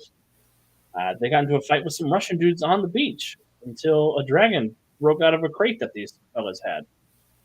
So we are picking up as the dragon has turned its attention to our gathered heroes. She kind of looks at you with narrow, iridescent irises. So I'm gonna. So I've got persuasion, cool, but I don't know how that works on a dragon. So you can make a persuasion check for me. The cool won't affect her because she's not. Like you're on cool. You say a perception check? Persuasion check. Persuasion check. Sorry. Just one down. Okay, great. Yeah, I'm just going to say we're friendly. We're here to be your friends. Don't eat us. Don't eat us. Oh, hey. Is there any way I can assist in that? Yeah. You can make a persuasion check to add an additional modifier for Raymond's. Sure. Nice. Solid advice, Pope. I clicked it. Is it gonna go? Oh, there it goes. Nice. Perfect. 29 is enough to really, really help. You're able to get another +5 array, so both of you have a 29. I think mine's a 24, maybe? You get a +5 bonus from Sylvia's assistance. Thank you, Sylvia. So the dragon sort of leans back a little bit, confused by your statements. And you hear in both of your heads, what kind of dragon are you? Oh, we're not dragons. We're humans. Mostly. What kind of dragon is that? Mostly, yeah. Did you say what did they say? She said, what kind of dragon is that? That is an undragon. A not a dragon kind of dragon. An undragon. Okay. Are you all undragons? I think un implies that we were once dragons. Not to get into semantics. But I used to be alive, but now I'm alive again. Undead. Okay. Yeah. Sure. Yeah. We just live here. And I think at least one of us helped you get out of that box. So there is that. Hayden. Look at Hayden. She sort of sits down on her haunches and lays her front paws down and sort of looks at all of you in turn. So, where is here? Here is where? What city are we in? Titan City. We're outside. Yeah, we're Yeah. Well, this is Titan City in the United States, in Massachusetts, on Earth. She Yeah, I'm not. Go ahead. She looks and she's like, I don't know what any of that means. I kind of didn't think so. Right. How long have you been in that box? Do you know? My whole life. And you see over in the box there are some broken eggshells. Oh. You hatched in the box. You're young. You're huge. I think I hatched when the fire happened in the box. Oh. And I'm gonna look over at Hayden. Wow. Can I roll a? I assume that from even my distance, I can probably hear this, or am I too far away? It's happening telepathically in the people that she can see's minds. Dang. Okay, so to me, everyone's just having a cool dragon stare off. Super cool. Super cool. Darn. I want. Well, either way, I want to roll expertise magic. I feel like I still, even if I don't know what they're talking about, would want to try to see what I can tell about this or what I know from my studies, maybe. Yeah, that's fine. All right, let me get to my character sheet.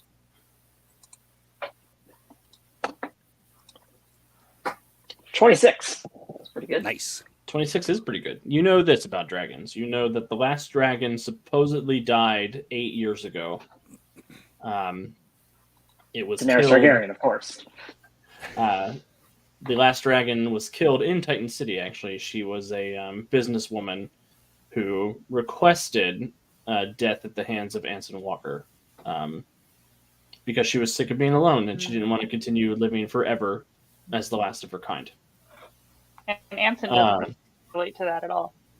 No, not at all. No.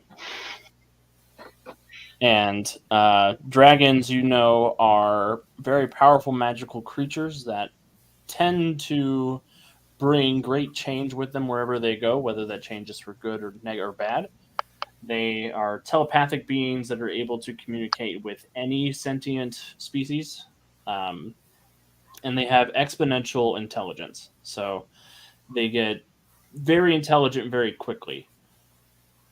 And they tend to live in family units when that was a thing. 2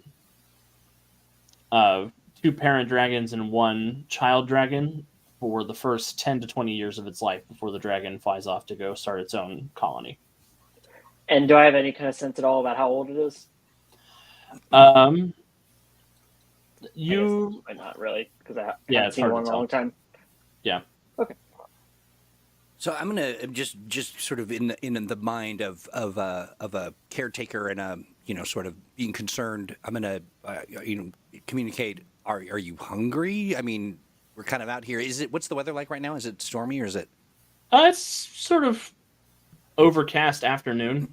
Okay. You did eat that one guy. That's true. So it's at least had a snack. They could be stuffed. And how are they big enough to be able to even get into a building? Or I mean, are they? She's about 15 feet long. Holy smokes! And how wide? Just trying to think of a door. 10 feet wide. Okay. And she sort of looks at you. She says, "Is there something? Am I too big?" Well, I wanted to take you off of the beach here and to get you inside somewhere where we can talk and figure out what's going on here and not be interrupted by any Russian. I knew they were Russian, right? Yeah. Yep. Any Russian ne'er-do-wells. And Do she you have any? Oh, go ahead. she burps and a Russian jacket flies out of her mouth with the little snowflake on the lapel. Cool. I grab it. Is it soggy and gross? Yeah. It's very warm too. It's above body temperature. Interesting. Wet cleaning. Just gonna sort of shake it out. Wet and warm is a terrible combo. Speak for yourself. You. You. You do have 2 living Russian guys here as well. The guy who got baseball batted and the guy who got mucked. Yeah, we might want to tie those guys up. Yeah, are they incapacitated? Are they knocked out, or are they? Yeah, they are incapacitated. She ate that one guy like a pierogi. Trying to think of who's strong amongst us. We need to get these Russians off the beach, pretty strong. somewhere we can, and then maybe our new friend here who's big can carry them, and we can all get to the. I'm thinking of the buildings that we've got. Is there a barn? There is a barn. Yeah, there's a stable. Garage. It wouldn't be a barn, carriage it'd be a house. stable. Carriage house. There would 100% be a carriage house. Yeah. Yes. So to the carriage house. Actually, continuity point. Right. I think the carriage house got obliterated in the fight, but I have to go back and check. I don't remember. Nice. We're framing up a new one. Yes. And Sylvia, I know Sylvia can throw 6 tons, 6 feet, so she can carry 2 Russian guys. No Yeah, problem. I'm pretty strong. I can probably grab these guys. I just fireman carry both of them. And as we're walking, teleport to them back with the shadows. What was that? We could just teleport them back with choppy shadows, right? Chappie can only move herself through the shadows. Yeah. Oh, okay. So, Chibiabos this is doesn't not like hard. people. what is No, does that's- the dragon seem like she wants to come with us? Yeah, she seems in. All right. Well, let's There's go sort to of the... sort of like a socially interested tale action going on in the back. Okay. We're at least As we're stimulating. walking, I want to ask her, do you have... I've never met a dragon before. This is very cool. Have you ever, or like, do you have any memories about like before you hatched? Like, were you conscious of what was going on around you? I have a couple of memories. I think I'm called Andromeda. Andromeda. It's nice to meet you. I'm Sylvia. Although you probably knew that if you're in my head. Oh no, I can just speak. I don't hear. Oh, we should do Oh. introductions. I don't see. I hear, but I don't see. Oh, okay. Interesting. Well, and I assume as we're walking up, we'll be like, this is Andromeda. She's a dragon, which is so cool. And I'll just be like introducing everyone as we come along. When Andromeda comes to here, she does sniff over in the direction Steven's in. She says, I smell another undragon over there. That's Steven. Hey, Steven, come out. And I slink out from behind the bushes, hands in my pockets. Another Now- dragon. Yeah, he's with us. As the introductions are going around, Cheppy is going to say, Can I have a piece of the shell? Yeah. I have no need for it. Interesting. And I'm going to say, that's very generous of you, and look at Sheppy and go, what? What? It's dragon egg. Just Shell. get the dragon. Let's go.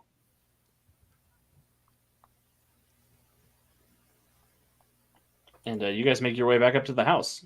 Sylvia with two Russian dudes on her back. And And do we decide that there was a carriage house, or is there Yes, a there's a suitable? fr- Okay. Oh, there's a frame for a carriage house. You do notice as she's looking at the doors on some of the buildings, though, she begins to shrink. oh, And wow. she takes on a human form that looks similar to Ooh. Sylvie's form. Well, Oh. then that's great. Let's go to the house. We can talk over some, coffee, tea, or whatever you drink. I run into the kitchen with Virginia. Virginia, we got a company!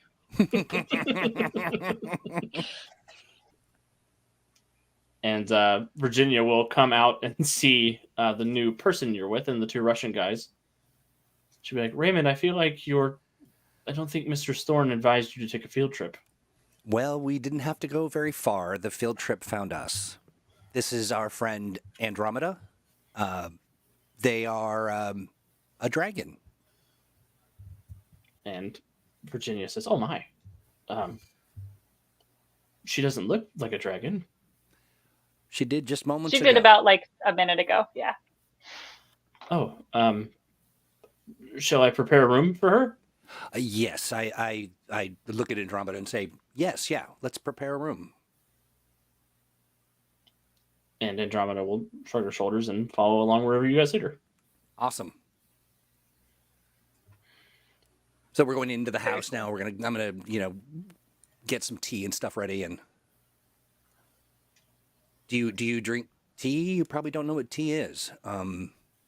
It's great. I'll You make should you a just cup. have you try everything. That's a good idea. I do like trying Yeah. things. I do know that. Awesome. Have Yeah, you let's- always been able to transform like that?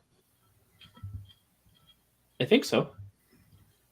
She was just hatched. She just hatched. Yeah. Well, let's Oh, let's present a tasting menu of deliciousness and teas, and we can all ask all the questions and try to figure out what's going on here. I am so on it. How can what I really want to do is kind of get everybody focused and talking and, preparing snacks and sharing their favorite things. Is there, would I get a hold of my, of our boss, via a phone somewhere or a? What's the yes, method? there is a phone in the house that can call out to Club Tartarus if you wish. Yeah, I do wish. I'm going to make my way that way as everybody. I'll get the kettle going, and then head over to the phone. Excellent.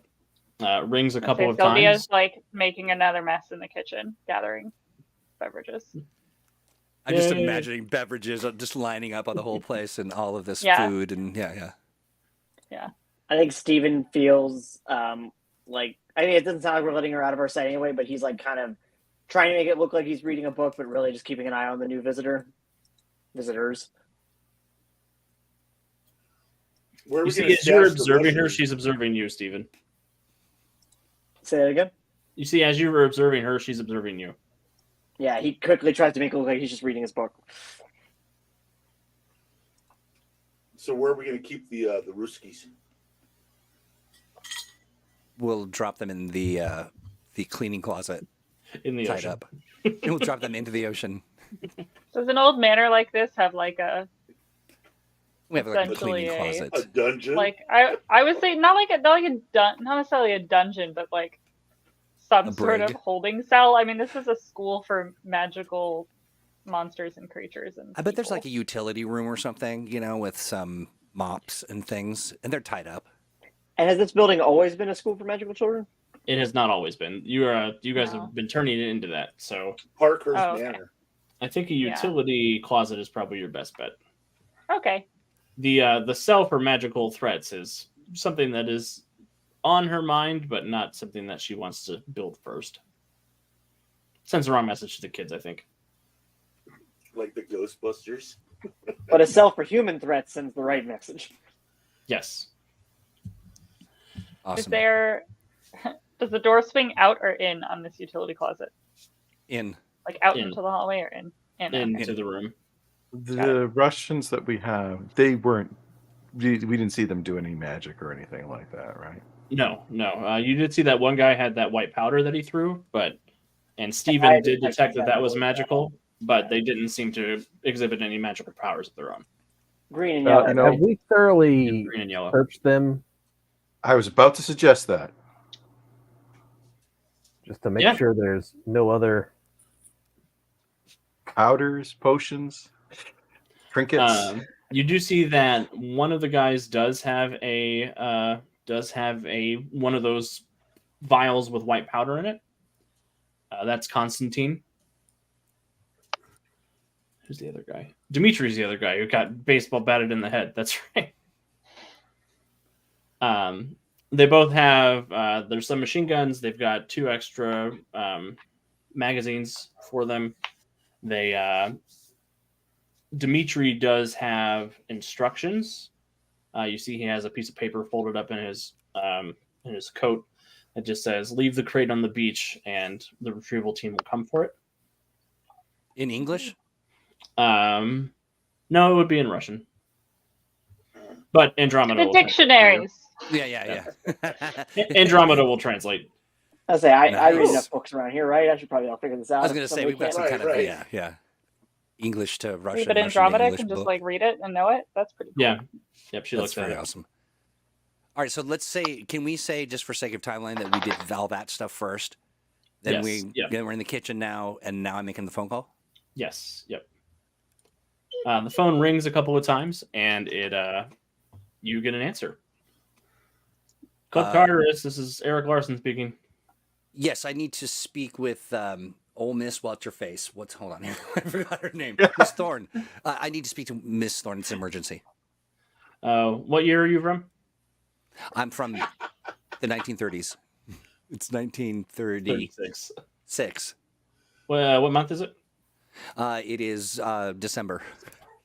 It's not December. It's October, I'll say. I don't know. Oh, sorry, that Mistress Thorne is not available. How about this September? Hold, please.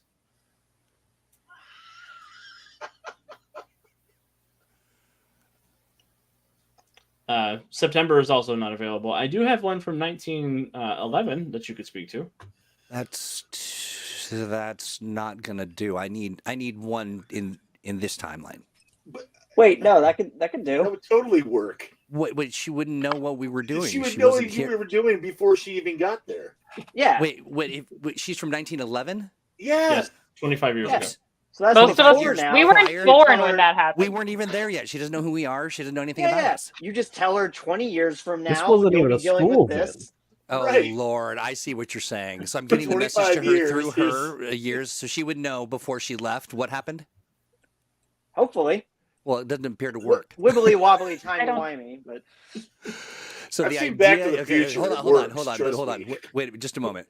So the idea is then that I am telling her in 1911 so that she knows in 1936. Is that how time works here? Is there a That is a way that time works here, yes. It is a way that time works. Yeah, I would presume don't- that I would. What's interesting is that given that this is I'm calling the club, and he's letting me know that the Miss Thorns that we want to talk to are not available. Is that like a sign that this wouldn't work, or like wouldn't he know to connect me to the right, or is this a shtick? A shtick.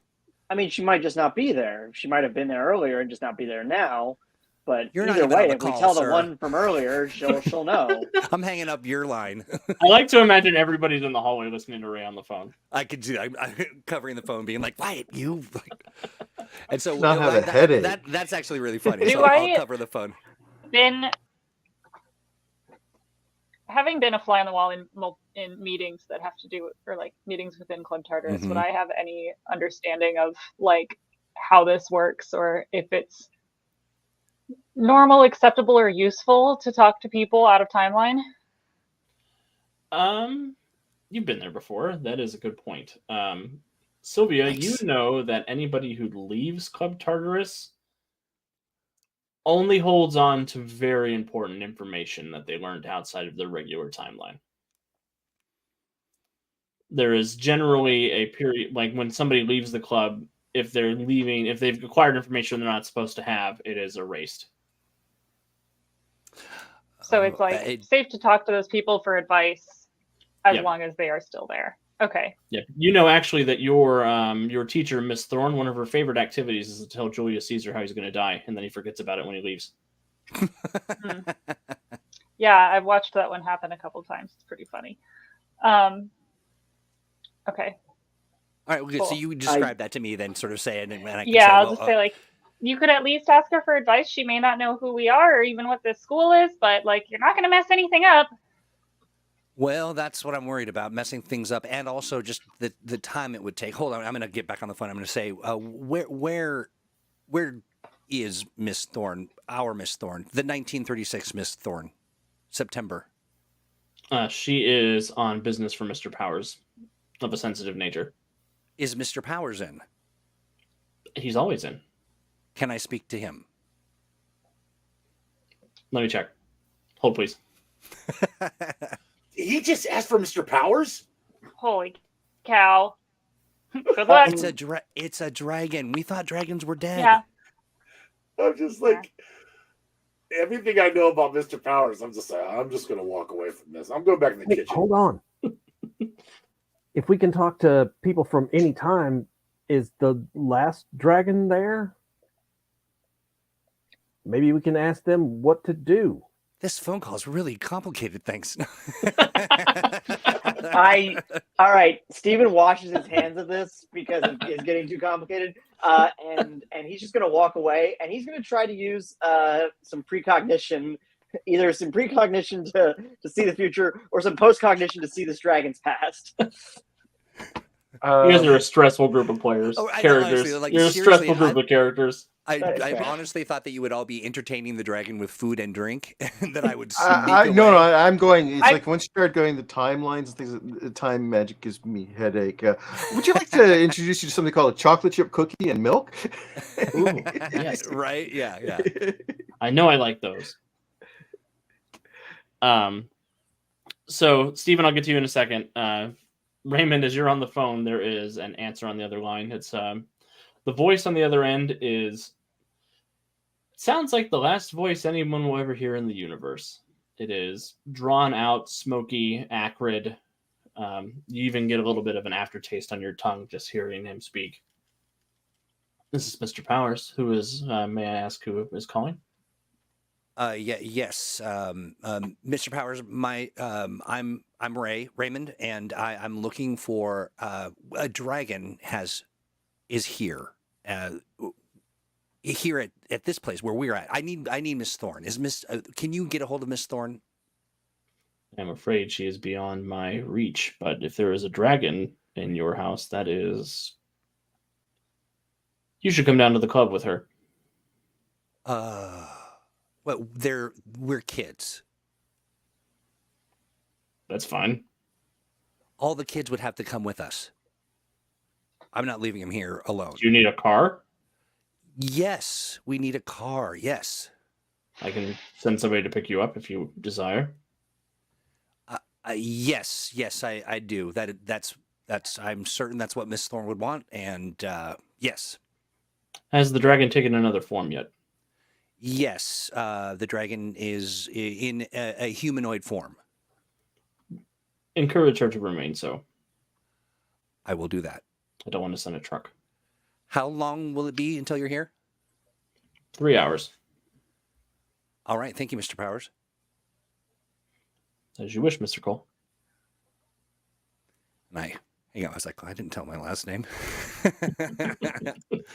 And then so is everyone in the kitchen, or have they? I mean, some of us are hanging out, giving me the business on the phone, while who's where? Steven has gone off to see the future or the past, so I want Steven to make a perception check for me. Which direction are you going, Steven? I'm a little more afraid of my precognition because I feel like it has a chance of like setting things in motion or solidifying them. So post-cognition seems safer to me. Okay. So what did I need to roll? Perception, you said? Yes, perception.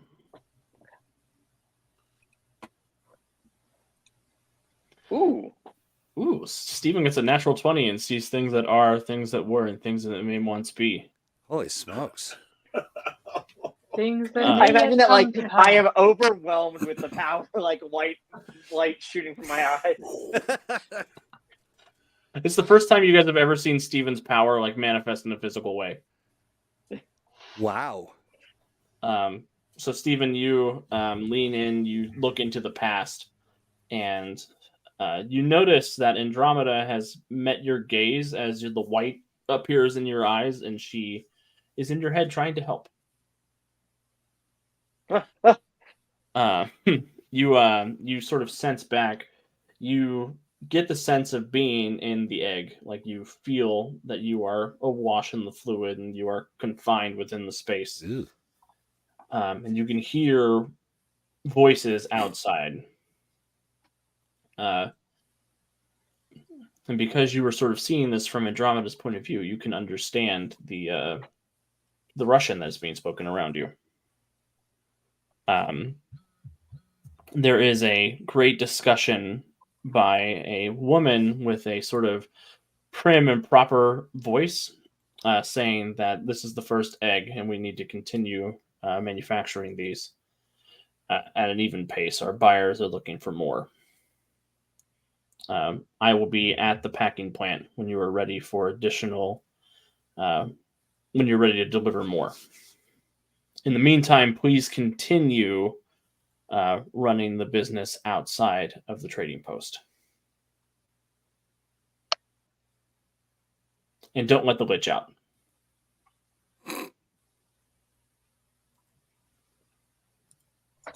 Then do I snap back to reality? Yes, and then you snap back to reality. Oh, there goes All gravity. right. I was gonna say, I was thinking of saying it, but I avoided it. I relay that all to the rest of the team, basically just rapid fire, because I've never been hit so hard by so much past. And Andromeda will walk over to you and put a hand on your shoulder. Oh, You did God, very I'm gonna well, be sick. Stephen. They said they were manufacturing them? Andromeda nods and says, "That's what I heard as well." How can they do that? It's an egg. It's a living creature. Well, I mean, they make chicken eggs. They have coops. I mean, But all the dragons, I mean, are they? we thought. Just because we haven't seen any doesn't mean that they don't exist. It's 1937, right? 36. 36. 36. Okay, but post Great Depression, I guess is really my point, or in the middle of. In the midst of, yep. I mean, I guess you could say I was manufactured. You don't necessarily need another dragon. I don't know. Do you? I don't know. Andromeda shrugs her shoulders. Is she opposed So- to deviled eggs? Because Does everybody know she's that a we're- dragon. Did you say a deviled egg? Well, I made deviled egg sandwiches. I didn't want to offend her by offering her. She just ate a person, so I don't think I don't- she's going to be too worried yeah. about chicken eggs. Morgan, that's kind and nice of you, but I think, thoughtful. I thought you were saying a deviled egg is what sent Sylvia crawl out of. Oh my I mean, gosh! I don't want to offend Sylvia. I mean, That's so funny. Sorry, my camera's mucked. I'm not sure what happened here. I just, it's anyway. So now I'm disembodied again. now he's disembodied, Troy. That's me. Hey, so do they have I already relayed to them? Did they know that Mr. Powers is coming to pick us up in 3 hours? Yes. Yeah, good. Okay. And the dragon's not alarmed or anything. Andromeda sort of gives you a look when you say the name Mr. Powers. Do you know who Mr. Powers is? I don't know how I know that. Sylvia, you've been to this club, Tartarus. I mean, yeah, I've been there to kind of observe. I haven't met Mr. Powers, right? I don't think I have. No, you wouldn't have met Mr. Powers. No. It seemed like there's Morgan seemed like Morgan knew something about Mr. Powers. I mean, because I know zero about Mr. Powers. As Can a I character. roll to see if I know anything about Mr. Powers? I have Yeah. Titan City. Give me an expertise Titan City check. Anybody who has expertise monster or expertise magic can roll as well. Yeah, I got a 9. Cheppy has expertise business? Titan City in your name only. I'll say expertise business will work. 20 yeah. in magic. Nice. I got a dirty 20. Perfect. Where are my expertise Business. things? Yeah. Bottom Well, right corner of the character sheet. Well, going Oh. over what Stephen relayed to us, though, I mean, they said that they're manufacturing them and that the crate that was on the beach was to be left there and then picked up by another team. So if that team comes to pick up the crate's not there, then we're giving our hand away. So therefore, we must go back and put the crate back together and then maybe hide the crate. Morgan, relax. Sorry. Relax. You're doing fine. You're doing great. Maybe moving forward, we just wait a beat before we jump into anything else. Should we go I'm gonna- see who's coming at least? What do you mean? Well, there was someone coming to get the crate, which had Andromeda in it. We can stake Should out we at least go the see space? who was coming to purchase a dragon? I don't know. I mean, with Mr. Power sending a car, and we've got We got 3 hours. We can split up. Let's split up, gang. I'm with Chappie. Nothing Well, ever you know- goes wrong when you split up. But I think what we should do is each individual one of us should split up, and so that Alex has to kind of maintain things in various different Timelines. spaces. Just yeah, and then we should change timelines as well. Mhm. Let me get on the phone. Hold on. Can I go meet Steven from like 1947 or 46? You actually are not able to go into the club.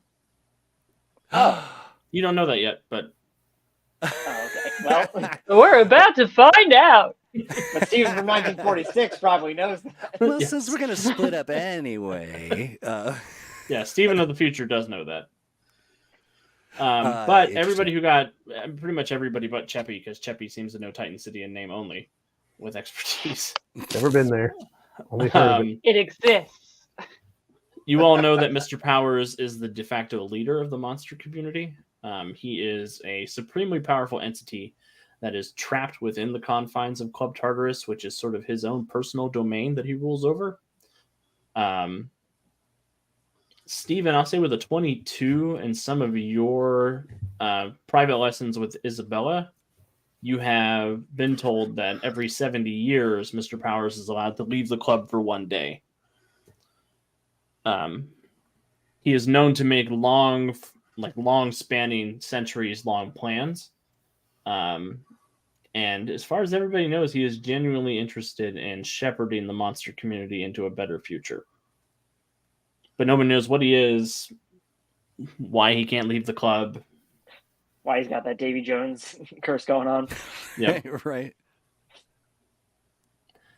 Yeah. Now, you would know that the reason that he can leave every 70 years is because of a magical event called the Aberration, where the rules of magic are thrown out the window for a period of 24 hours. Oh. So the curse Do we that know when binds the next him. one is? The last one was in 1933, so the next one is in 2003. Okay, so we got some time.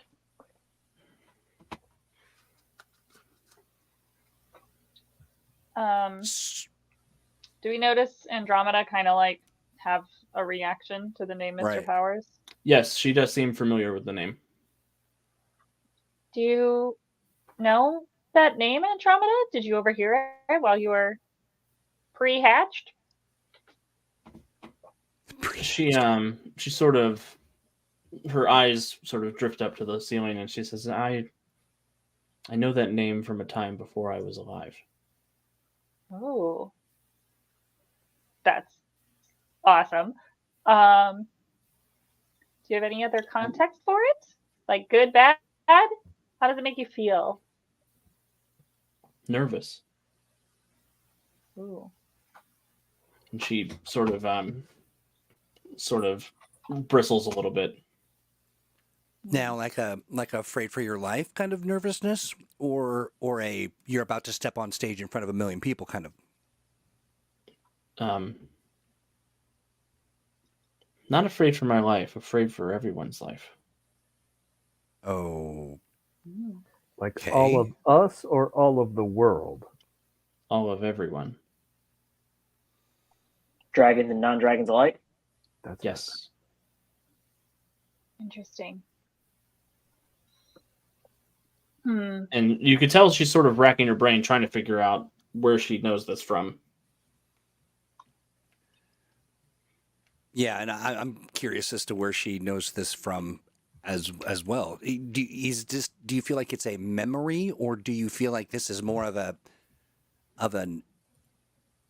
type of sense that you are getting, a danger sense, or a I think it's my mother's memory. your mother's memory? Or my mother's memory. Yes, Passed it's my mother's down. mother's memory. Do you Okay. want to go to the club or not? I want to know where my mother is. And she I would love to know that too. and she Where your stands mother up. is, not where my mom is. She stands up and she's going to go over to the utility closet. Okay. I'm gonna follow her. And she'll reach in and pick up one of the Russian guys and bring him out. Well, this isn't going to end well for Um, him. Do you want to She talk to him? Yes. All right. Gonna grab one of the beverages that is not drunk from the tray full of beverages that we've brought, and I'm gonna lean down next to the unconscious guy and splash in his face and just give him a little slap on the face. Be like, "Hey, wake up!" And he startles awake. What is this? What am I? What is happening? Oh, so you do speak English. Awesome. That's gonna make things so much easier. I am only one who speaks English. Is rather lucky that way, I guess. Yeah, lucky. That is very lucky. My recommendation is that you answer the dragon's questions Yeah, that's without the dragon. hesitation. That's the dragon, and she has some questions. And you can tell he is grappling with something magical. Like a It looks- magical. It looks like he morality. wants to. It looks like he wants to speak, but he's not able to. He's been glamored or whatever. Do we have any kind of dispel? Like, can Stephen undo a? Could I don't know if this will work, but I'm gonna do kind of the same thing again. I'm just gonna sort of like cup his face in my hands and get real close and be like, I know you want to answer our questions, so just answer them. And I'm gonna try and do my infernal compulsion again and see if that helps at all. Perfect. Watch This his is head actually melt. going to. This is going to manifest as a powers check between your infernal compulsion Ooh, and the person who put the glamour on him. You'll love to see okay. it. So it'll be a d20 plus 6 for you versus the magic power of the person who did this.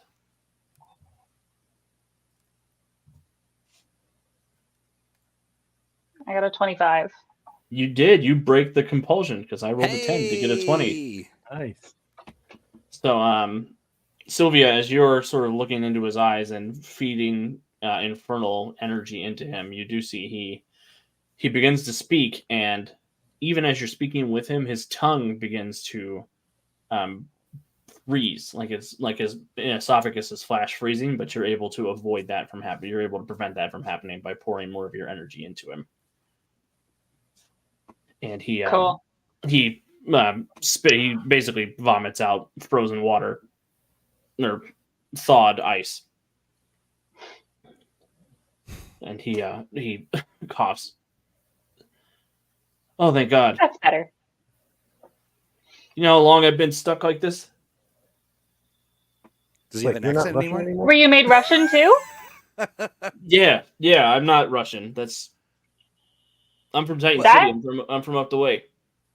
Up the way. Like That is where? some crazy magic. Do you know who did this to you? I mean, were you aware of that you've been a Russian? This Yeah, I've been trying to not be a Russian this whole time. excruciating.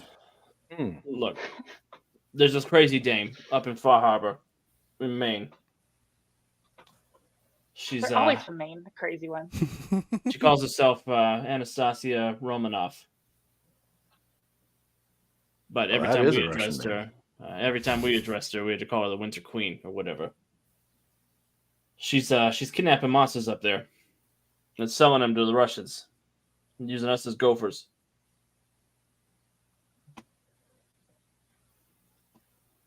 So she Those calls herself the Winter Russians.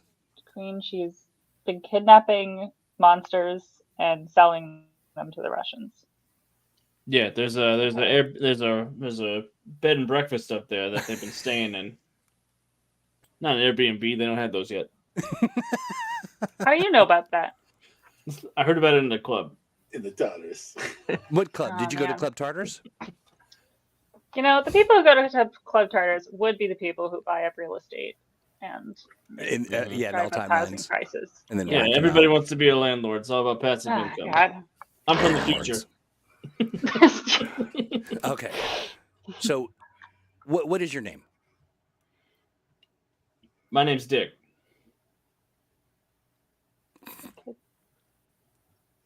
Okay. Sorry, I don't know why that made me laugh.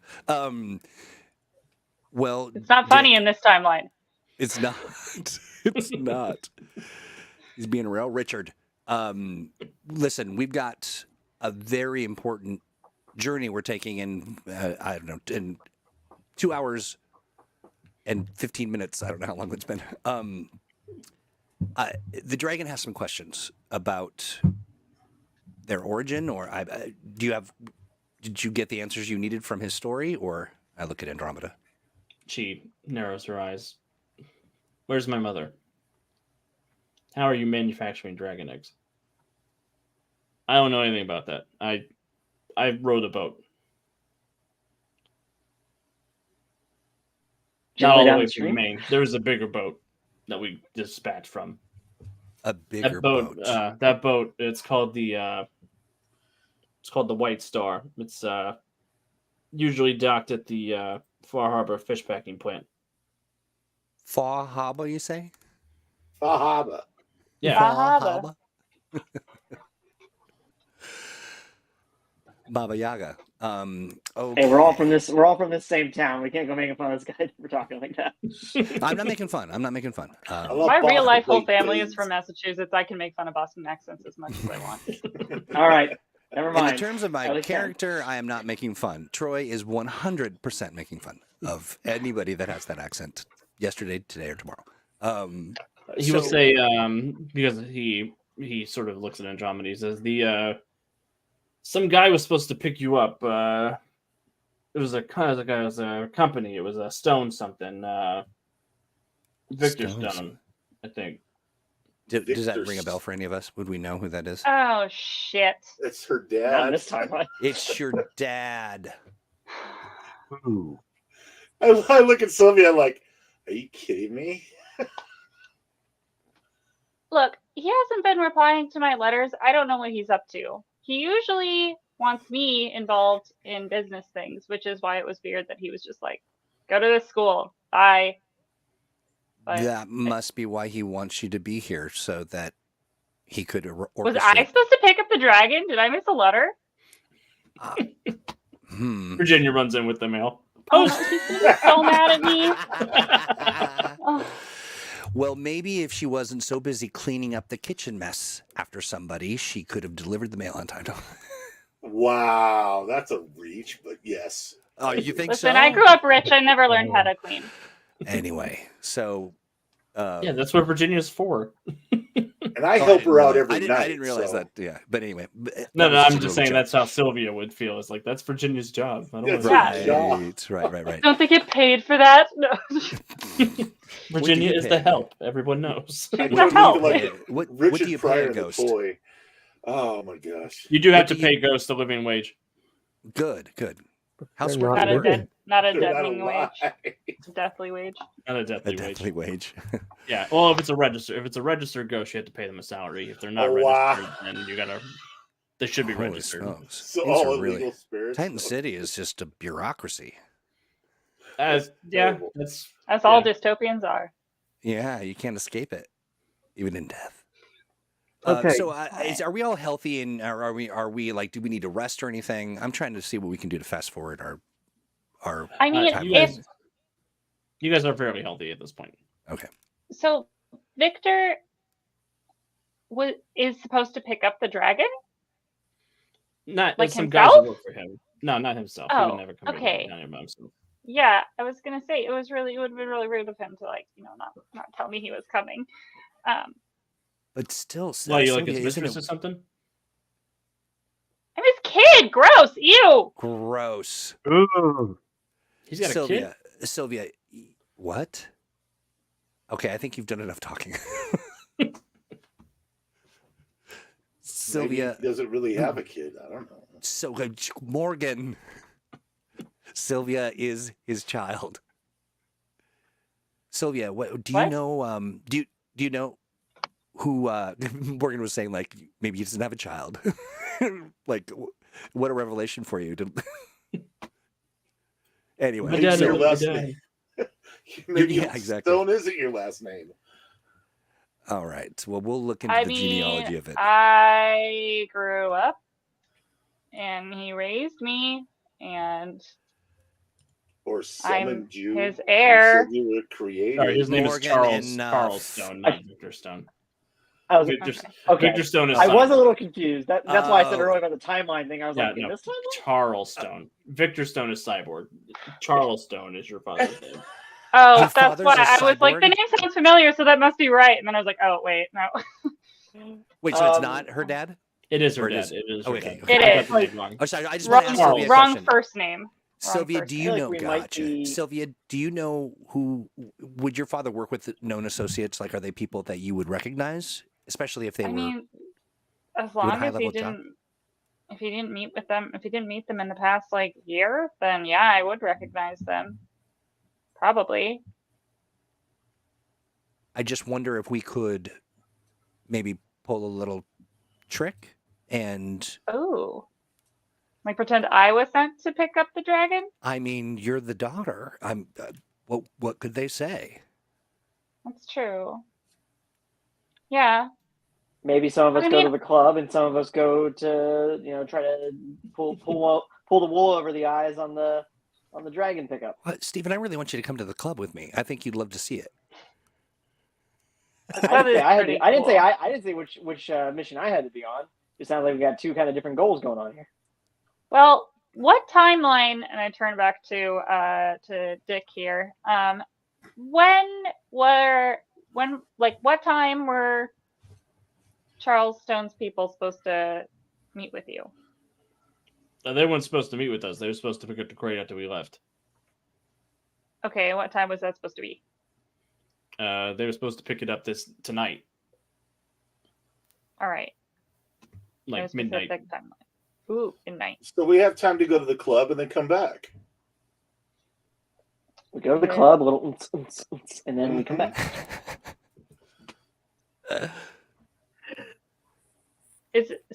Is Club Tartarus, from what I know, is it 3 hours away, or is it just taking him 3 hours to get us a car?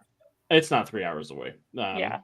But getting somebody to drive out here is probably, he's making phone calls, and Yeah. it's about a 45-minute drive from here. All right. We got a dragon. We can make it there in 15 minutes. Morgan, we need to I ask. don't think it's smart to fly around. Also, yeah, Agreed. it's pretty presumptuous. Drummer's like, I like I'm to just fly. spitballing here. I'm just spitballing. Well, listen. I like how you're developing an accent. I like how Morgan is slowly turning into like a Some Chicago New Jersey, gangster from 1927. That's right. We don't want to. It would be too much of a spectacle to have a dragon. What we're going to ride on the dragon's back? I mean, hang from the feet. I mean, that's not. I mean, You Mr. gotta Powers, admit to you be need- cool. And Mr. Powers said to ask you to maintain this human form until it's safe. Give me an insight check, Ray. Let's see. Sorry, I've got many screens over screens here. My insight check.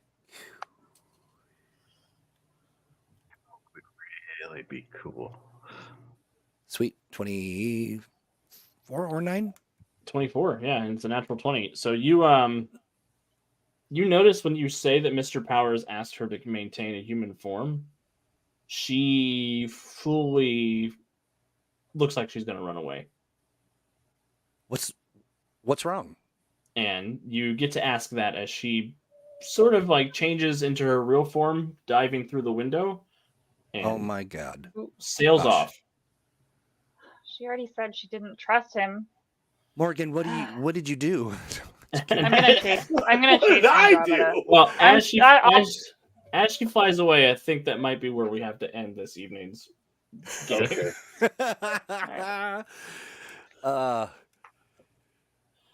I Did I suspected do a that? two-parter.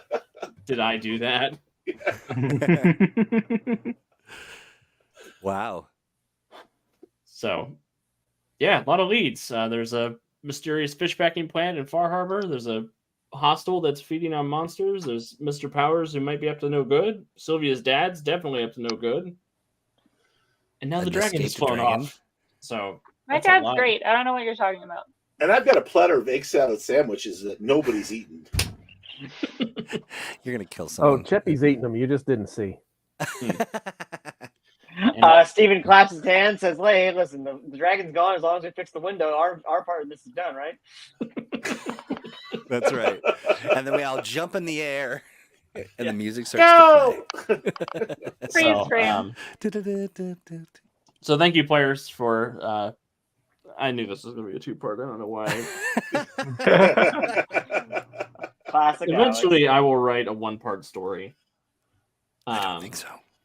Not Eventually. with 6 players, maybe with 3 or 4, but Mm. 6 players is going to be hard.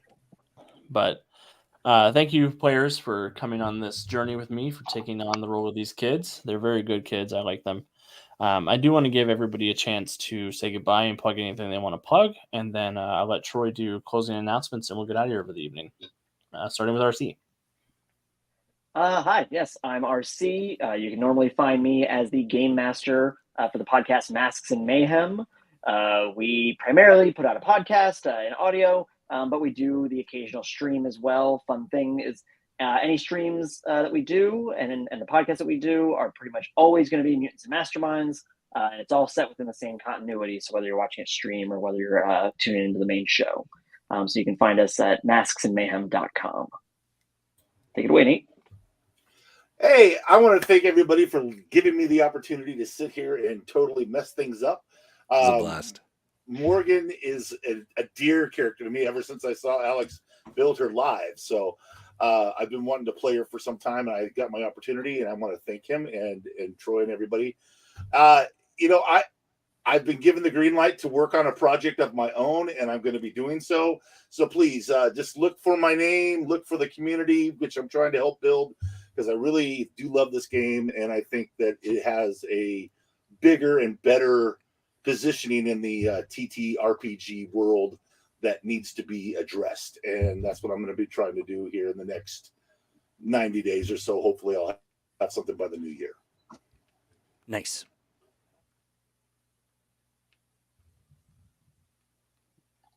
You're up, Sylvia. Yeah, thank you so much for having me. My name's Ellie. I don't really have that much to plug. I'm on Instagram. You can follow me, I guess. Ellie, you could tell people about that thing too. Oh, yeah, cool. Also, I'm going to be on the Untold Stories project next month, playing in another Mutants and Masterminds game. That'll be a good time. And yeah, I guess if you want to follow me on Instagram, I will add you, or I will add that to my little name tag so you can see me there. And I will post when that is starting as well, so y'all can tune in. Fun. Oh, Chappie. Hi, I'm Gerald Scrimshire. I am found around commenting usually silly things as Warden Maximus. But starting this coming Monday, I will be GMing a Mutants and Masterminds live stream with the Roll Hit Die Presents. We do not currently have a name for the new stream, but Monday, 7 p.m. Eastern, should be our first stream, barring anything weird happening between then and now. So you'll be going on after our Mutants and Masterminds Monday? Yeah. That's awesome. You'll have to send me some links and stuff so we can promote it. That's so great. Mr. Sean? Hi, so I am Sean Vieira. I'm basically just a big old fan of Mutants and Masterminds, and I'd once again like to thank you guys for giving me the opportunity to play one of my favorite games. Nice. Well, I love it. And today's game was a real blast. It was, I think the characters were great. I think, Nate, you were just something else. It was just perfect. It was the whole thing was a lot of fun. And so folks might know that I'm the host of Mutants and Masterminds Monday and, of course, Thursday. But in the context of Mutants and Masterminds Monday, we're off for 2 weeks. And so what that means is that you get a little bit of a break, but you get to go back and watch the back catalog. So I'd start about 3 years ago. I'd watch it all, leave comments, annotate, do all that stuff. But, Alex and I are going to be with the rest of the Ronines as we do our summit, which will be really fun. We're going to have a lot of ideas and a lot of things in the hopper when we get back. And so I think we'll have a lot of exciting news to keep from you. In addition, we've got what else is cooking, Alex? What am I thinking? I'm overwhelmed by news to keep from you because I hate that. That's my least favorite part of my job. It's horrible. And we can even sometimes we'll make a hint at something, just for our own benefit, just to sort of ease the pain of not being able to share a secret. But you don't get it because you don't know what we're talking about. That being said, the Patreon is an awesome way to get more engaged with the community. We've got new plans and we'll come out of the summit with a lot of really great content to share. In the interim, if you got an idea, a thought, maybe you want to join us for an actual play. Head on over to the Patreon. You'll find that at patreon.com/mutantsandmasterminds, or leave a note on this video. Tell us what you enjoyed. Tell us what made you laugh. And then we'll get back to you with the part 2 at sometime soon, I'm supposing. Maybe a couple weeks, couple 3 weeks. As soon as we can, we'll see. Yeah. So wait on the edge of your seat, but don't hold your breath. And come help the dragon. Just come save the dragon. Come save the dragon. With that, I want to say, Alex, you're one of my favorite game masters. I love your work, and I love what you do, and you've got a great sense of humor, and you're very flexible when all of us ne'er-do-wells kept throwing wrenches in your plans. I do want to say this Tuesday I'll be back for the Joy of Game Mastering. Oh, hey, nice. We are continuing our world building symposium, so I will be. We talked about making a setting playbook last time we got together. This time we're going to be talking about micro world building. So starting with one location that your heroes are going to be spending a lot of time in and fleshing that out. And then eventually we'll talk about macro world building, which is like continents and cities and all that fun stuff. So I sure love that. Yeah, tune in. World building is some of my favorite stuff for game mastering. So please feel free to stop by, bring questions. It's tons of fun. And you can always find me at the Untold Stories Project, where I am the game master for Freedom League Dark and the Multiverse of the Master Mage right now on Wednesday nights. I will be the game master for Freedom League and The Ghost in the Machine, which is what Ellie will be starring in soon. And I'm a player on our podcast every Friday, Heroes of Tomorrow. Fantastic. We'll make sure all those links, I know that we've got Link Wizard RC is dropping links in the live chat. We'll make sure that we've got our show notes all buffed up. But yeah, wow, what a great night. This is a great way to spend a Saturday. Thank you to everybody. All right, are we feeling good? We're good. Yeah. All right, everybody. Ciao, das vidanya. Das. Das Vidanya.